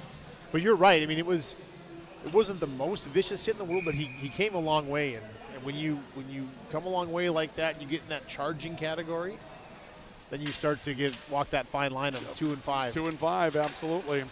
So we'll draw on the Central end. Power play brought to you by RBB Electric. On call, on time, and online, rbbelectric.com. And we'll see a puck out of play just 7 seconds into the man advantage for Grand Forks Red River. But the Riders get another gift here, and you've got to come up with something here at this point. Down 6-3, 10:48 to go in the third. Yeah, down 3, you need 3 here with 11 minutes left. You got to get one here. They'll draw to the right of Central goaltender Weston Nielsen. And the puck will come back to the near point, possessed by Wasvik. Brecken Holtberg, high slot, stick handling right side, put one in wide. Loose puck to Tyson Ulmer, battling for it. Wasvik got ahead of steam as well, turns it back to the point. Holtberg over to pick it up, tried to feather one down the wall. Ulmer got to it, but Red River again can't hold the zone. Central does such a nice job of challenging space on the edges in that penalty kill. They do. They're very aggressive. They don't pack middle. I mean, they are out on the yellow, getting pucks. They're out at the point, pressuring you, making you make plays, instead of just sitting back and letting you have that time and space. And Red River's offside as they come up into the offensive end. Another little scrum going on. Well, and another aggressive play by Central there, too. I mean, they send 2 guys, so 5-on-4 on a zone entry. They have 2 guys instantly meet the Rider puck carrier right at the blue line and force that offsides. Great kill. See a draw coming up on the Grand Forks Central line with 1 minute and 22 seconds officially left to go in power play time for Grand Forks Red River. Riders win control of the puck off the draw. Dallas Jackson's played a very good game tonight. Steps back, finds Cale Gruenberg coming across the ice. Gruenberg a stop. Off to the right wing, Jackson on the point, stepping down into the corner. Off the end wall, coming back, and a quick one-timer set up by Gruenberg. Sent it just wide. Jackson picks up the rebound. Out on top, another one-timer that will be blocked. And that one-timer coming from the high slot from Cullen Rost. Yeah, that was a nice little play by Red River. I think Gruenberg got the final shot, just kind of fanned on the shot a little bit, but the setup was really nice. We'll see a draw coming in the left circle of the ninth zone. Comes back to the end wall where it's picked up once again by Ulmer. He'll turn it back out. High slot again. Picked up by Ross. Near side Gruenberg. Ulmer out of the left circle. Drop pass. Gruenberg stepping in, but stepping away from pressure from Shea Kwame. Back out to the high slot again. A step right. And a try by Cullen Ross on the wrister that gets deflected. It'll come back into Gruenberg, trying desperately to hold the zone. Couldn't. This leaks back out into the neutral zone. And the puck goes loose now and picked up by Grand Forks Central's Gavin Walkenfuss. Walkenfuss again having one of those nights where he shows up on the score sheet, but he's been involved in plays that are not on the score sheet. He's been very good tonight for Central. Puck back up in the neutral zone, a stop and a look down ice by Cullen Ross. Sends one off the end wall. Knight's there to pick it up. Boone Canta turns it back into the neutral zone. Brecken Holtberg back for Red River. Will drop one in the zone in for Cam Urian. Urian to Stetson Brown, and now Tyson Ulmer on the right. Finn Lockwood put a body into him, just enough to rub him off the puck. Good play by Finn Lockwood, and that's the end of the power play. Nothing doing for Red River on the man advantage. 8:45 to play, third period. Central leading 6-3 over Red River in the Gambucci Cups game number 3. Stetson Brown coming across the ice, looking to find Spencer Vetch. Vetch will turn it back inside the central zone. Over to pick this up for the Rough Rider, actually for the Knights, is Boone Canta. Canta floats it up the far wall. A little pushing and shoving match between Holtberg and Ryder Rivard on the far boards. Red River takes control back in their own end. Long breakout pass, nothing doing. They're waving off icing, though. Central thought they'd get icing. They don't. Finn Lockwood has to step back and take control of the puck. He finds Burris, who's down numbers, and hit from behind as he comes up into the offensive end. Stays with the puck, drops it back. Clausen short-sided, and a good stop defending that short side by Rylan Corinta to take away another great shot from Trey Clausen. Yeah, Trey Clausen's had about 5 or 6 shot attempts this period. He got the goal. He got a couple on net. A couple were blocked. But, again, that's Ryder Burris starting that play again. He just is Ryan, when he's engaged and he's feeling it, he's a force out there. And he just bowls through people, keeps the puck on his stick, drops that puck to Clausen, who rips a shot. He's been great tonight, Ryder. You're starting to see that if Central does make the deep run this year that they're hoping to make, it's going to be because of the physical play by their forwards. Not just the skill of their forwards, but their ability to, like you said, just bull rush through a team and come up into the offensive end with some numbers. Loose puck right side, Beadall leaving one back for Tyson Ulmer high. He's being chased by Wyatt Blake into the boards. Beadall loses his footing. Wasvik fights for the puck. Lots of hitting again going on the near side. This has been one of the more physical battles that we remember between Central and Red River.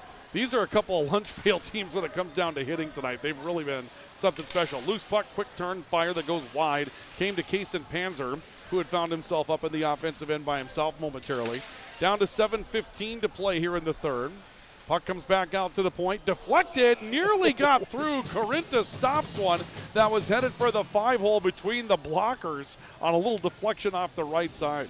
I don't even think it hit. It was Rylan Spicer just going there. He wasn't even in front of the net. He was wide. I think it hit his skates, actually, and deflected on net. And he kind of shrugged as he looked over at his teammates like, well, sometimes you get lucky, right? And that's better lucky than good once in a while. Spicer wins a draw. Logan Nielsen tries to send in a wrister. That may have hit Griffin Hoganson on the side. Hoganson ends up blocking it.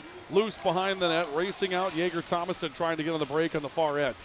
Thomason on the right wing trying to stick handle around a defender. Spicer picks it up on the back end for Central and chips off the glass. And this is going to roll its way back into the Red River end. That'll allow Central to change up. Hoganson back to pick it up. 6-3 Central. 6:45 to play third period of the Ultra scoreboard. Finn Lockwood back over towards the far side ice. Sent it back into the neutral zone. Mac Blue, 2 goals, big assist tonight.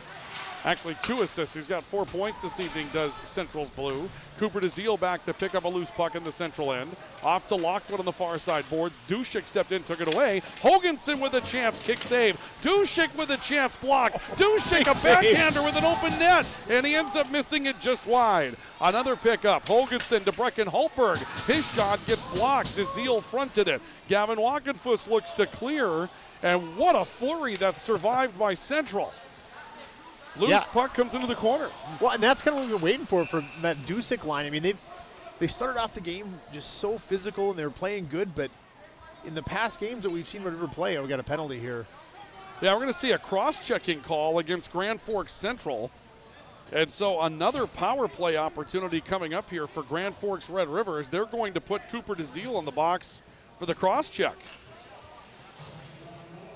So DeZiel for cross-checking at 10 minutes and 57 seconds. And another power play opportunity for Red River. Down by 3 at 6-3, and boy, if you don't get one here, you're in some trouble.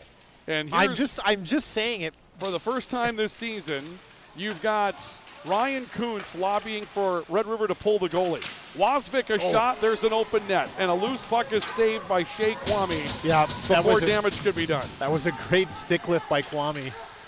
Kwame comes in, takes one away after Wasvik created the opening with the shot that got blocked, and there was a flurry there. Ulmer was right there swatting at that open puck, open net, and Shea just lifted his stick and got enough of it to keep it out. Beadall, a wrister. Wasvik got a piece of it on the way through. Ends up deflecting wide, comes back to Hultberg left point. Red River on the power play, looking for a goal, down 3 by a score of 6-3. Puck off the right, Hultberg stepping up top of the right circle. Comes back high, Beadall, back to Hultberg again. Hultberg stick handling back to Beadall, who's now quarterbacking the play. A little deflection down low. Ulmer getting to one between the hash marks on a play set by Beadall through the slot. Comes back to Hultberg, right point again, trying to stick handle around a defender. Loose puck bounds back towards the left circle. Taken back, Tyson Ulmer, a wrister blocked. Shea Kwame blocked that. It'll come back to Beadall on the right side, actually Ulmer on the right side half wall. He'll come back across the ice. Beadall high slot coming back right edge. Right circle wrister deflected up and over the bar. Central's putting on a clinic on how to block shots on the penalty kill. Haltberg a chance, may have been blocked. Corinter, actually Nielsen the stop. He makes a secondary stop on Ulmer banging away on a rebound. Haltberg picks it up, turns it back. Beadall right point, stick handles around a defender. His wrister goes wide and will ring back into the neutral zone. Yeah, Central blocked, what, 4 there? At least 4. Then got 2 saves. And then got 2 saves from Weston. And now finally clears the puck with 20 seconds left to go on the power play with 4:19 left to go in the game. Far side, and Ryder Burris will free a puck and put one on net. And Rylan Corinta doesn't know what to do with Trey Clausen bearing down on him.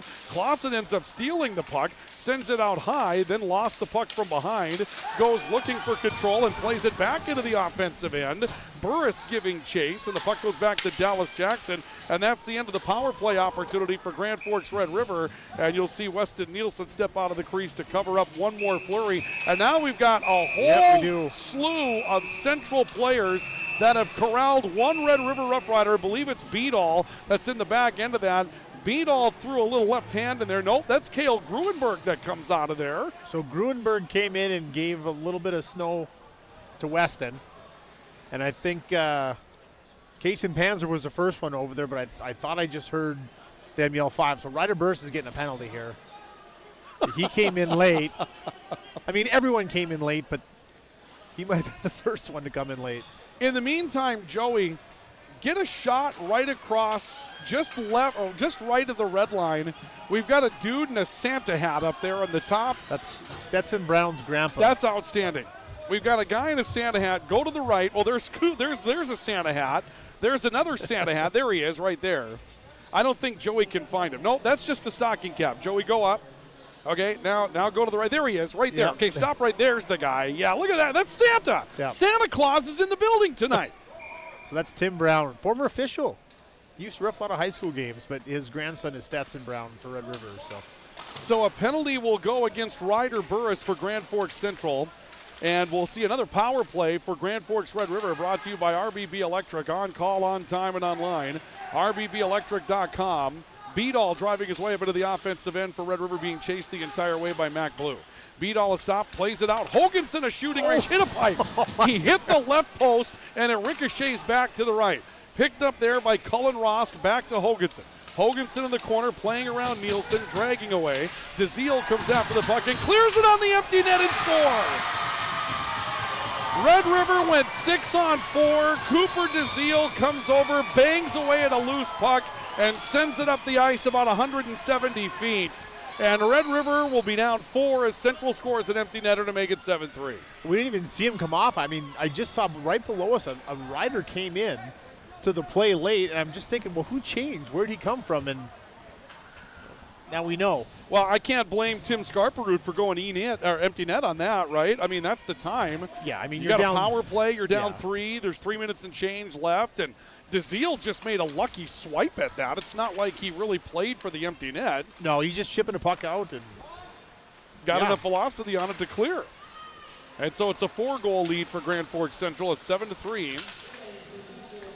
And Cooper DeZiel will pick up the goal. We'll get the score sheet after the game has come to an end. Brecken Hultberg with it. So now some of the writing on the wall, we see some of the folks trying to beat the parking tonight.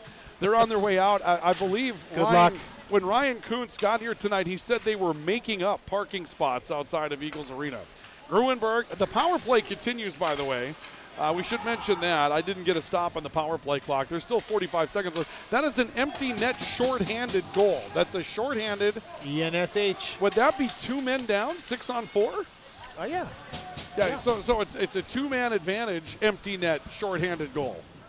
Or something along those lines, huh? Yeah, something along those lines. Yeah. Not as fun as like a 5-on-3. But yeah, I guess, but it's 6-on-4. I'm not really sure how you draw it up in the scorebook. Nonetheless, it's a 4-goal lead for Grand Forks Central.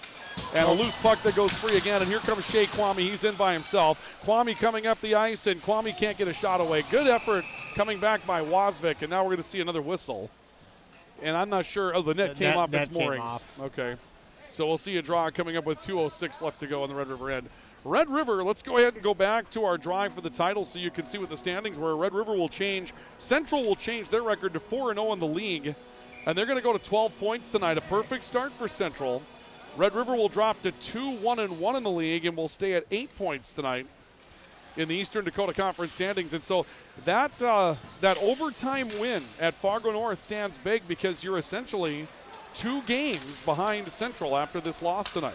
Yes. Near side shot, Ulmer, big stop by Weston Nielsen, reaches out and makes a save, just covers it up. But Tyson Ulmer coming in point blank. I got to tell you something. Red River in the back half of this third period has basically had a shooting gallery up in the Central end, and Central hasn't broken down. No, and they've blocked shots. Weston Nielsen's been there when needed. What are the shots? Yeah, we're up 23-27. So 23-27 shots on goal advantage with 1 minute and 50 seconds left to go here in the third period. And Grand Forks Red River down by 4 by a score of 7-3 as the Knights try to close this one out and pick up 3 big points in the conference tonight. Left side puck to Hunter Hildy, 6th defender to come out tonight for Central. Neutral zone, Beadall coming back through for Red River. Drops one back to the near edge for Cullen Rost. Post-game report coming up. Sam Jensen will be down below. We'll pick up some interviews with some of the Central Knights tonight. Grant Paranika as well. Puck on the right side, Trey Clausen driving in. He'll fire just wide. Clausen had a pretty goal tonight, just a line drive for Trey Clausen that came up. Loose puck back behind the net. Krogstead for Red River, trying to step clear of pressure. Beadall in the corner, pushes one up in the air, and that will float back into the neutral zone. Knights back to cut it off with Jake Spicer. Far side, Tyson Ulmer for Red River. Pushes one up into open ice. And we'll see a stop on the far side for Logan Nielsen to play this one back in the neutral zone for Central. Brady Fee coming back at it. 2-on-1 up the ice with Jake Spicer. Tried to leave it back for Spicer and got corralled by Brecken Holtberg, who put him up against the end wall. 45 seconds. We're at it again tomorrow night. We'll be over on the east side of the river as East Grand Forks will take on Orono. That Green Wave team hungry for a win, came up short against Hermantown, came up short against Cloquet. They've played nothing but the top 10 in Minnesota in Class A hockey, except for that loss to Detroit Lakes. But East Grand Forks has just taken on everything that you can so far as the royalty of hockey in Minnesota, and they've come up empty. And it's another one coming up with Orono tomorrow night at East Grand Forks. That's part of 2 at home for East Grand Forks this weekend. We'll have the Orono game on Friday night, and the Green Wave will play Matamidi, the Zephyrs. What is on a Zephyr? Saturday. I have no clue. Down to 3, I've always thought, I think it's a tiger or some sort of fighting chicken. 7-3 your final score. Central wins it by 4 tonight. And with the win, Central to 12 points in the Eastern Dakota Conference. They'll take a 4-point lead over Red River in the Eastern Dakota Conference standings. Our post-game report is on the way. Sam Jensen will be on the ice with interviews tonight with Grand Forks Central and more as we continue, so stay with us. This is our coverage of high school hockey on the Rivards Turf and Forage Grand Trailer Sales Sports Network and KNOX Live Sports. We're back with more in a couple of moments. Picture yourself at Lake Region State College. With faculty and staff here to help you succeed, we know you by name. Picture your success as you get hands-on ready for the workforce or transfer on to earn your bachelor's degree. Lake Region State College. We change lives. It's hard to explain what this feels like. We could try to put it into words, but nothing compares to experiencing it for yourself. You just have to get in the seat. Visit True North Equipment at any of our 10 locations or at www.truenorthequipment.com. Signature Graphics in East Grand Forks is your one-stop shop for all your branding and design needs. From embroidery, vinyl wrapping, laser print, and more, fully customized from start to finish, all in-house. Signature Graphics. We craft your vision. You watch it come to life. Your family deserves clean, filtered water. High Plains Water offers Millennium Drink Water System, which delivers great tasting water and also eliminates harmful impurities. Professionally installed and maintained by High Plains Water of Grand Forks. See them at highplainswater.com.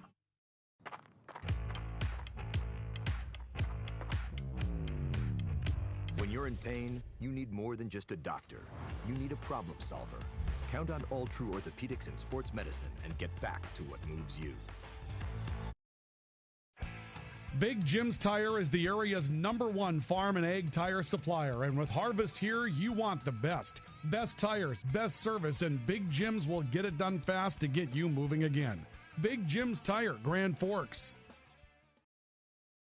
Apex Apparel is your quick turnaround apparel and promotional item shop in Grand Forks. If you're looking for direct-to-garment printing, embroidery work, or a huge selection of promotional items, come to Apex Apparel, your locally owned, family-run, quick turnaround apparel shop in Grand Forks. Rust, salt, and time are the biggest enemies for a fuel tank. Never fear, because Grand Forks Welding is here to take care of your enemies for you. We not only fix or patch your tanks, but we can custom fabricate any kind of replacement fuel tanks or service unit. Go to grandforkswelding.com.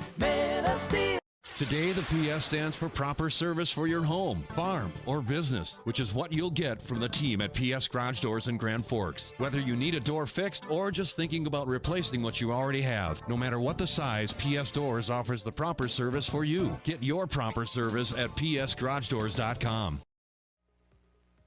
Welcome back to our coverage of high school hockey on the Rivards Turf and Forage Grand Trailer Sales Sports Network, KNOX Live Sports. Ryan Cunningham, Ryan Kuntz, and Sam Jensen, who's on the ice as Grand Forks Central has defeated Red River tonight by a final score of 7-3. And Sam Jensen is standing by with Mac Blue of Grand Forks Central. Sam? Ryan, I'm here with Grand Forks Central's captain, Mac Blue. Mac, tonight was an amazing performance for your team. What does this mean for your guys' momentum moving forward through the rest of the season? Yeah, it was a good EDC win. Obviously, it's nice to get that point, 3 points. And yeah, it's just going to boost our confidence going into next week's games. Always means a little bit more when you beat Grand Forks Red River, guys who you've played with your entire childhood. What does it mean to beat Grand Forks Red River here in your senior year at Eagles Arena? Yeah, some of my best buddies are on Red River, so it's bragging rights for until next game. So yeah, it obviously means a lot. They got us last year, the state championship. So yeah, this one means a lot. Mac, you were on fire in the first period. You had 2 goals and 1 assist in the opening frame. What were you doing right on the ice that led to those opportunities? Yeah, just forecheck, back check, pay check. You know, just, yeah, grinding it out. Pucks came to me. Thank you very much, senior captain for Grand Forks Central, Mac Blue. Back to you, Ryan. Thank you very much, Sam. Sam Jensen on the ice here tonight. Did I just hear him say forecheck, back check, pay check? Is that what he said? I think that's what he said. That's 100% what he said. And I'll tell you this, that is maybe the most Mac Blue thing I've ever heard in my life. He's very calm, very nonchalant, and ends up with 4 points tonight, at least for right now. And we haven't seen the final score sheet in this one yet. Again, the Knights win by a final score of 7-3 this evening. Grand Forks Central will push their record to 4-0 inside the Eastern Dakota Conference. And by doing that, they're going to find their way to an opportunity to grab 12 points in the Eastern Dakota Conference. And, that's huge. We talked about the game being for points as far as the Gambucci Cup was concerned, but we were also wondering about the Eastern Dakota Conference spread in this thing tonight and not wanting to go to overtime, wanting to get this thing in regulation. And they did that tonight. That was a big part of it. Central came out, kind of established something early. But you know what? Credit Red River. Each time they fought their way back into this thing, but Central just put enough distance on in the first period to have a little bit of a lead to work with. And that was a big factor in the game tonight. Yeah, they did. And you said Red River got back to 2, several times. And it's like if they can just get that next one, all of a sudden things change. But Central was able to answer Red River's answer. And like you said, they started off early. And when you force a team to have to chase you for the whole game, I mean, that factor changes, especially with Central. When River has to chase, Central, they have to make aggressive plays. They tend to make mistakes, and with a team as loaded as Central is, eventually they're going to beat you. And that's kind of what happened. It's exactly what happened tonight. Let's take a look at the plays tonight that we had in our highlights, brought to you by Proceed. Need seed? Think Proceed. Proceed.net. Mac Blue already had a goal, and he comes up with a second one here tonight on the power play for Grand Forks Central. Both goals basically the same, just waiting for a little bit of a rebounded puck that came to him after a chance from the wing. That made it 2-0 Central, and Central would go up 3-0 with Gavin Walkenfuss being credited for a goal on a 2-on-1 that was set up by Mac Blue, who we talked about tonight. 2-on-1 pass, Mac Blue. It's a great pass to Walkenfuss. But Red River kept themselves alive right at the very end of the opening period, as you'd see Tyson Ulmer come up with Beadall skating away from multiple defenders to open up Tyson Ulmer out of the right circle. He scores, and it was 3-1 after 1. We go to the second period. Ryder Burris making a big play. Trey Clausen comes up the ice. Burris was waiting, jabs at the rebound after Rylan Corinta had made a blocker save, pushed the lead back to 3. But Red River was going to come right back and cut it to 2. Caden Ulmer had a great second period tonight. This is Dallas Jackson keeping a play alive. Ulmer absorbs a hit, keeps it on his forehand side. That's an athletic play against some physicality, and Grand Forks Red River at that point had cut the lead back to 2. But Central again, this was credited to Blue, later credited to DeZiel. It was DeZiel jabbing away at just a flurry that was on top of the crease, put the lead back to 3. But once more in the final minute of a period, this time it's Griffin Hoganson coming up the ice, Almer putting it down the ice to get that score going, and then it was Hoganson that stepped up and scored it. 2-goal lead going to the third. This would be one that would help close it, though. Look at this shot from Trey Clausen. Right wing going across the ice, top shelf in the upper right-hand corner. That made it 6-3. And then, of course, you would see another goal and an empty net to make it 7-3. And those are our highlights tonight, brought to you by Proceed. Need seed? Think Proceed, proceed.net. Final break, come back with a scoring summary, our player awards, and wrap things up quickly from Eagles Arena tonight, where the Knights defeat Grand Forks Red River by a final score of 7-3. We're back to wrap things up on KNOX Live Sports and the Rivards Turf and Forage Grand Trailer Sales Sports Network. Next. There's never been a better time of year than now to get that new Ford from Nelson Auto Center in Grand Forks. It's the model year closeout, and you can drive off in a new F-150 XLT and save up to $14,500, or choose low 2.9% financing for 60 months. Ford Escape, another great buy. Save up to $4,250 and get low 1.9% for 66 months. Hurry in for huge discounts and low financing during our model year closeout at Nelson Auto Center in Grand Forks. Whether it's a golf course, your lawn, a pasture on your farm, cover crop, or even a food plot to help you get that big buck, Rivard's Turf and Forage of Grand Forks has developed, mixed, and packaged the premium specialized seed you need for almost every application. Plus, they also carry a full line of ice melter products for your home or business. To check out all their products, go to rivards.com. It's hard to explain what this feels like. We could try to put it into words, but nothing compares to experiencing it for yourself. You just have to get in the seat. Visit True North Equipment at any of our 10 locations or at www.truenorthequipment.com. Signature Graphics in East Grand Forks is your one-stop shop for all your branding and design needs. From embroidery, vinyl wrapping, laser print, and more, fully customized from start to finish, all in-house. Signature Graphics. We craft your vision. You watch it come to life. Picture yourself at Lake Region State College. With faculty and staff here to help you succeed, we know you by name. Picture your success as you get hands-on ready for the workforce or transfer on to earn your bachelor's degree. Lake Region State College. We change lives. As guys, we all love our trucks. That's why Toys for Trucks is your headquarters for all things truck. They carry an amazing selection of rims and tires, plus floor mats, tonneau covers, hitches, plows, and even Excalibur remote car starters for any car, truck, or SUV. And the best part? They can install everything for your truck right at their location. Stop out at Toys for Trucks in Grand Forks to customize your ride, or check them out at toysfortrucks.com. When you think breakfast, you think Perkins Restaurant. Whether you keep it simple with a fresh baked mammoth muffin and coffee or go all out and try the tremendous 12 breakfast, Perkins Restaurant is your breakfast place. Perkins Restaurant and a great breakfast make the perfect team. Franson Bank and Trust in Grand Forks is a community bank that caters to businesses, farms, and consumers. They provide customized financial solutions with personalized customer service. Let Franson Bank give you the banking relationship you deserve. Real people, real results. ProAg in Grand Forks and Grafton carries the equipment and parts on hand to make your farming operation run smooth. They carry all major brands like Honeybee, Alloway, Amity, Artex, Hardy, Capello, Monosem, Pickett, Will Rich, and Black Ace. So whether you're trading in, buying, or just need parts, go to ProAgEquip.com to see everything ProAg has to offer. We go to our postgame report, continue with our postgame report this evening from our view at Eagles Arena and our final score. The scoreboard's taken down now. Apologize, folks. 7-3, your final score. Grand Forks Central with a win over Grand Forks Red River this evening to push themselves to a record now 4-0 inside the Eastern Dakota Conference, 12 big points inside the league tonight. And we move along with our postgame report this evening, brought to you by Spray Advantage and Lake Region State College. Spray Advantage, everything you need for spraying an application on your farm. The difference between Spray Advantage and their competitors is that Spray Advantage has what you're looking for in stock: tips, tanks, nozzles, pumps, grain carts, seed tenders, 2 locations to serve you in Grand Forks and St. Thomas. Spray Advantage, make them a part of your agricultural game plan now and for years to come. And Lake Region State College. At Lake Region State College, we change lives. Precision agriculture, law enforcement, nursing, just a few of the careers that you can supercharge your way into at Lake Region State College. Get done in 2 and start earning, or you know what, take those credits with you to any institution in North Dakota and make that a 4-year educational journey. Lake Region State College with campuses in Grand Forks at the Air Force Base, along with Devils Lake, their main campus, and always online. And you can find that campus online at lrsc.edu. Well, 7-3 final score in this one. You know, in one of the period breaks, Ryan, one of the coaches from Red River said, I think it was Max Johnson that said, 5-on-5, I think we're the better team.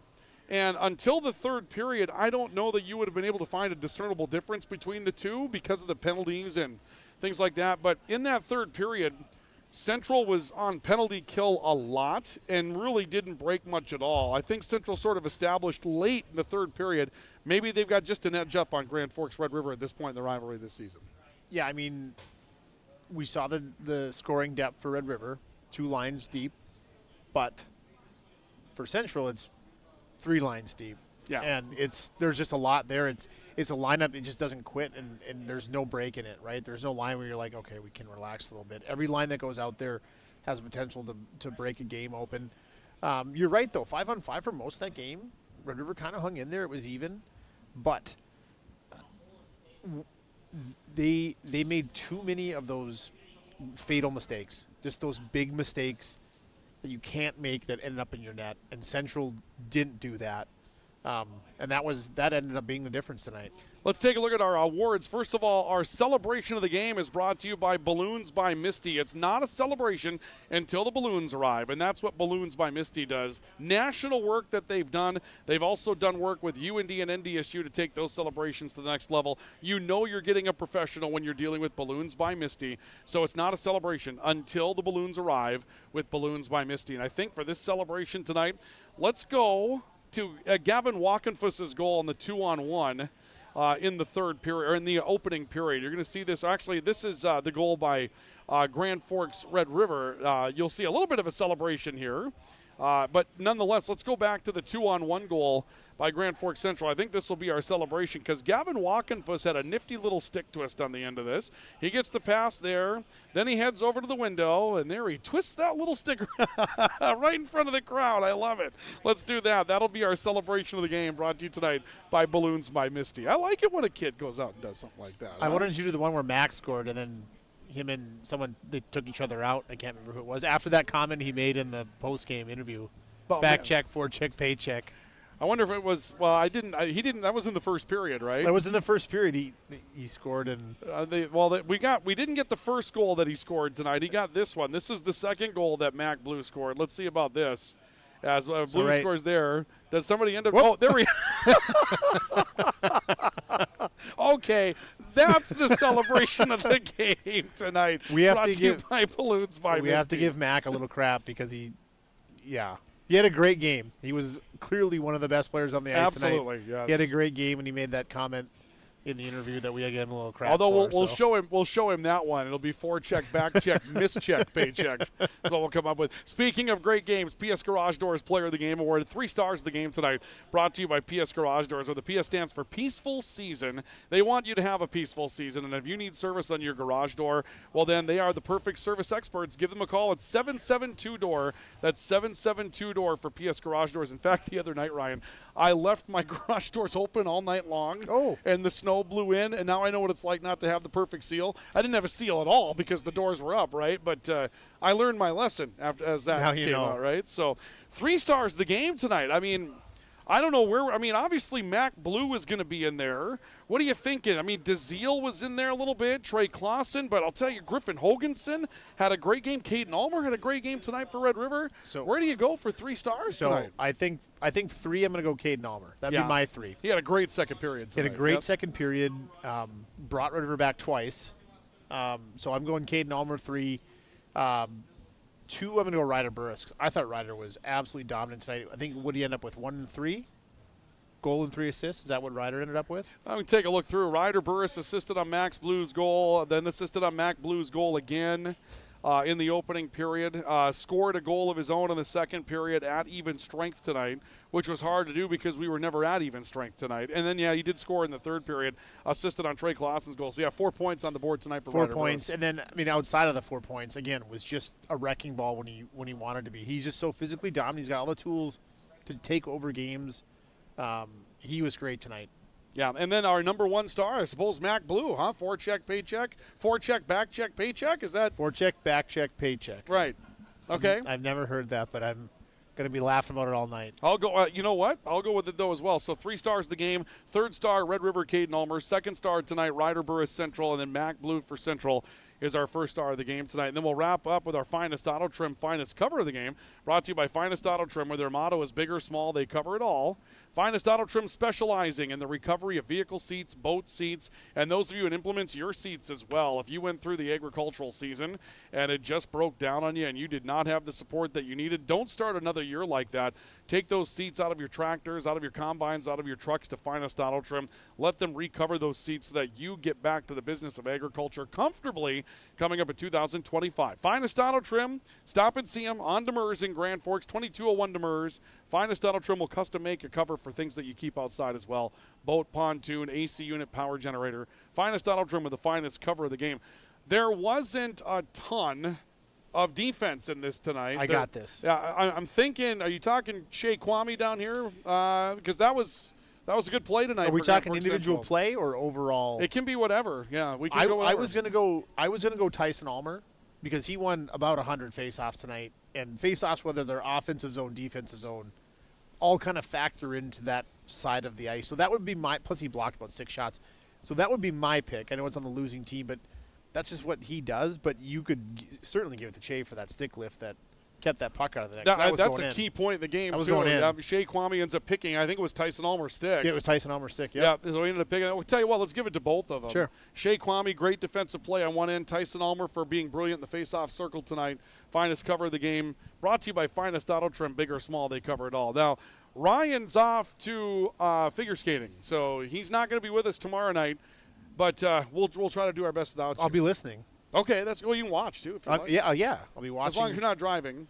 No, we'll be tucked in at the hotel by then. So okay, I'll be, gotcha. I'll be watching from the other side. All right, Orono's coming to town tomorrow night to deal with East Grand Forks, and we'll have that for you coming up tomorrow night. With the pregame report at 7 o'clock, face-off 7:30 from East Grand Forks Civic Center Arena. And then on Saturday, Sam Jensen's back over here for a doubleheader. We're going to have, to start things off, Red River and West Fargo inside the league in boys hockey. And then it'll be the Knight Riders and East Grand Forks in girls hockey to wrap up the doubleheader. And Sam Jensen will have that. Luca Carpenter's going to be with him on both games because we're going to break some child labor laws coming up on Saturday, which we're looking forward to. I can't wait. That, I believe, is like a 2:15 face-off on that one, and then we'll go 4:30 for the girls' game after that. So a doubleheader coming up here on Saturday. Rhino, thank you. Yep, absolutely. Appreciate it. Sam Jensen, big thanks to him. Luca Carpenter, ice side tonight. Joey Springer with us up here tonight for our video coverage. Central wins it by a final score of 7-3. That'll do it for our post-game report brought to you by Spring Advantage and Lake Region State College. On the radio side, we'll join America at Night already in progress on the video side. See you tomorrow night from East Grand Forks on the Rivards Turf and Forage, Grand Trailer Sales, Sports Network, and KNOX Sports.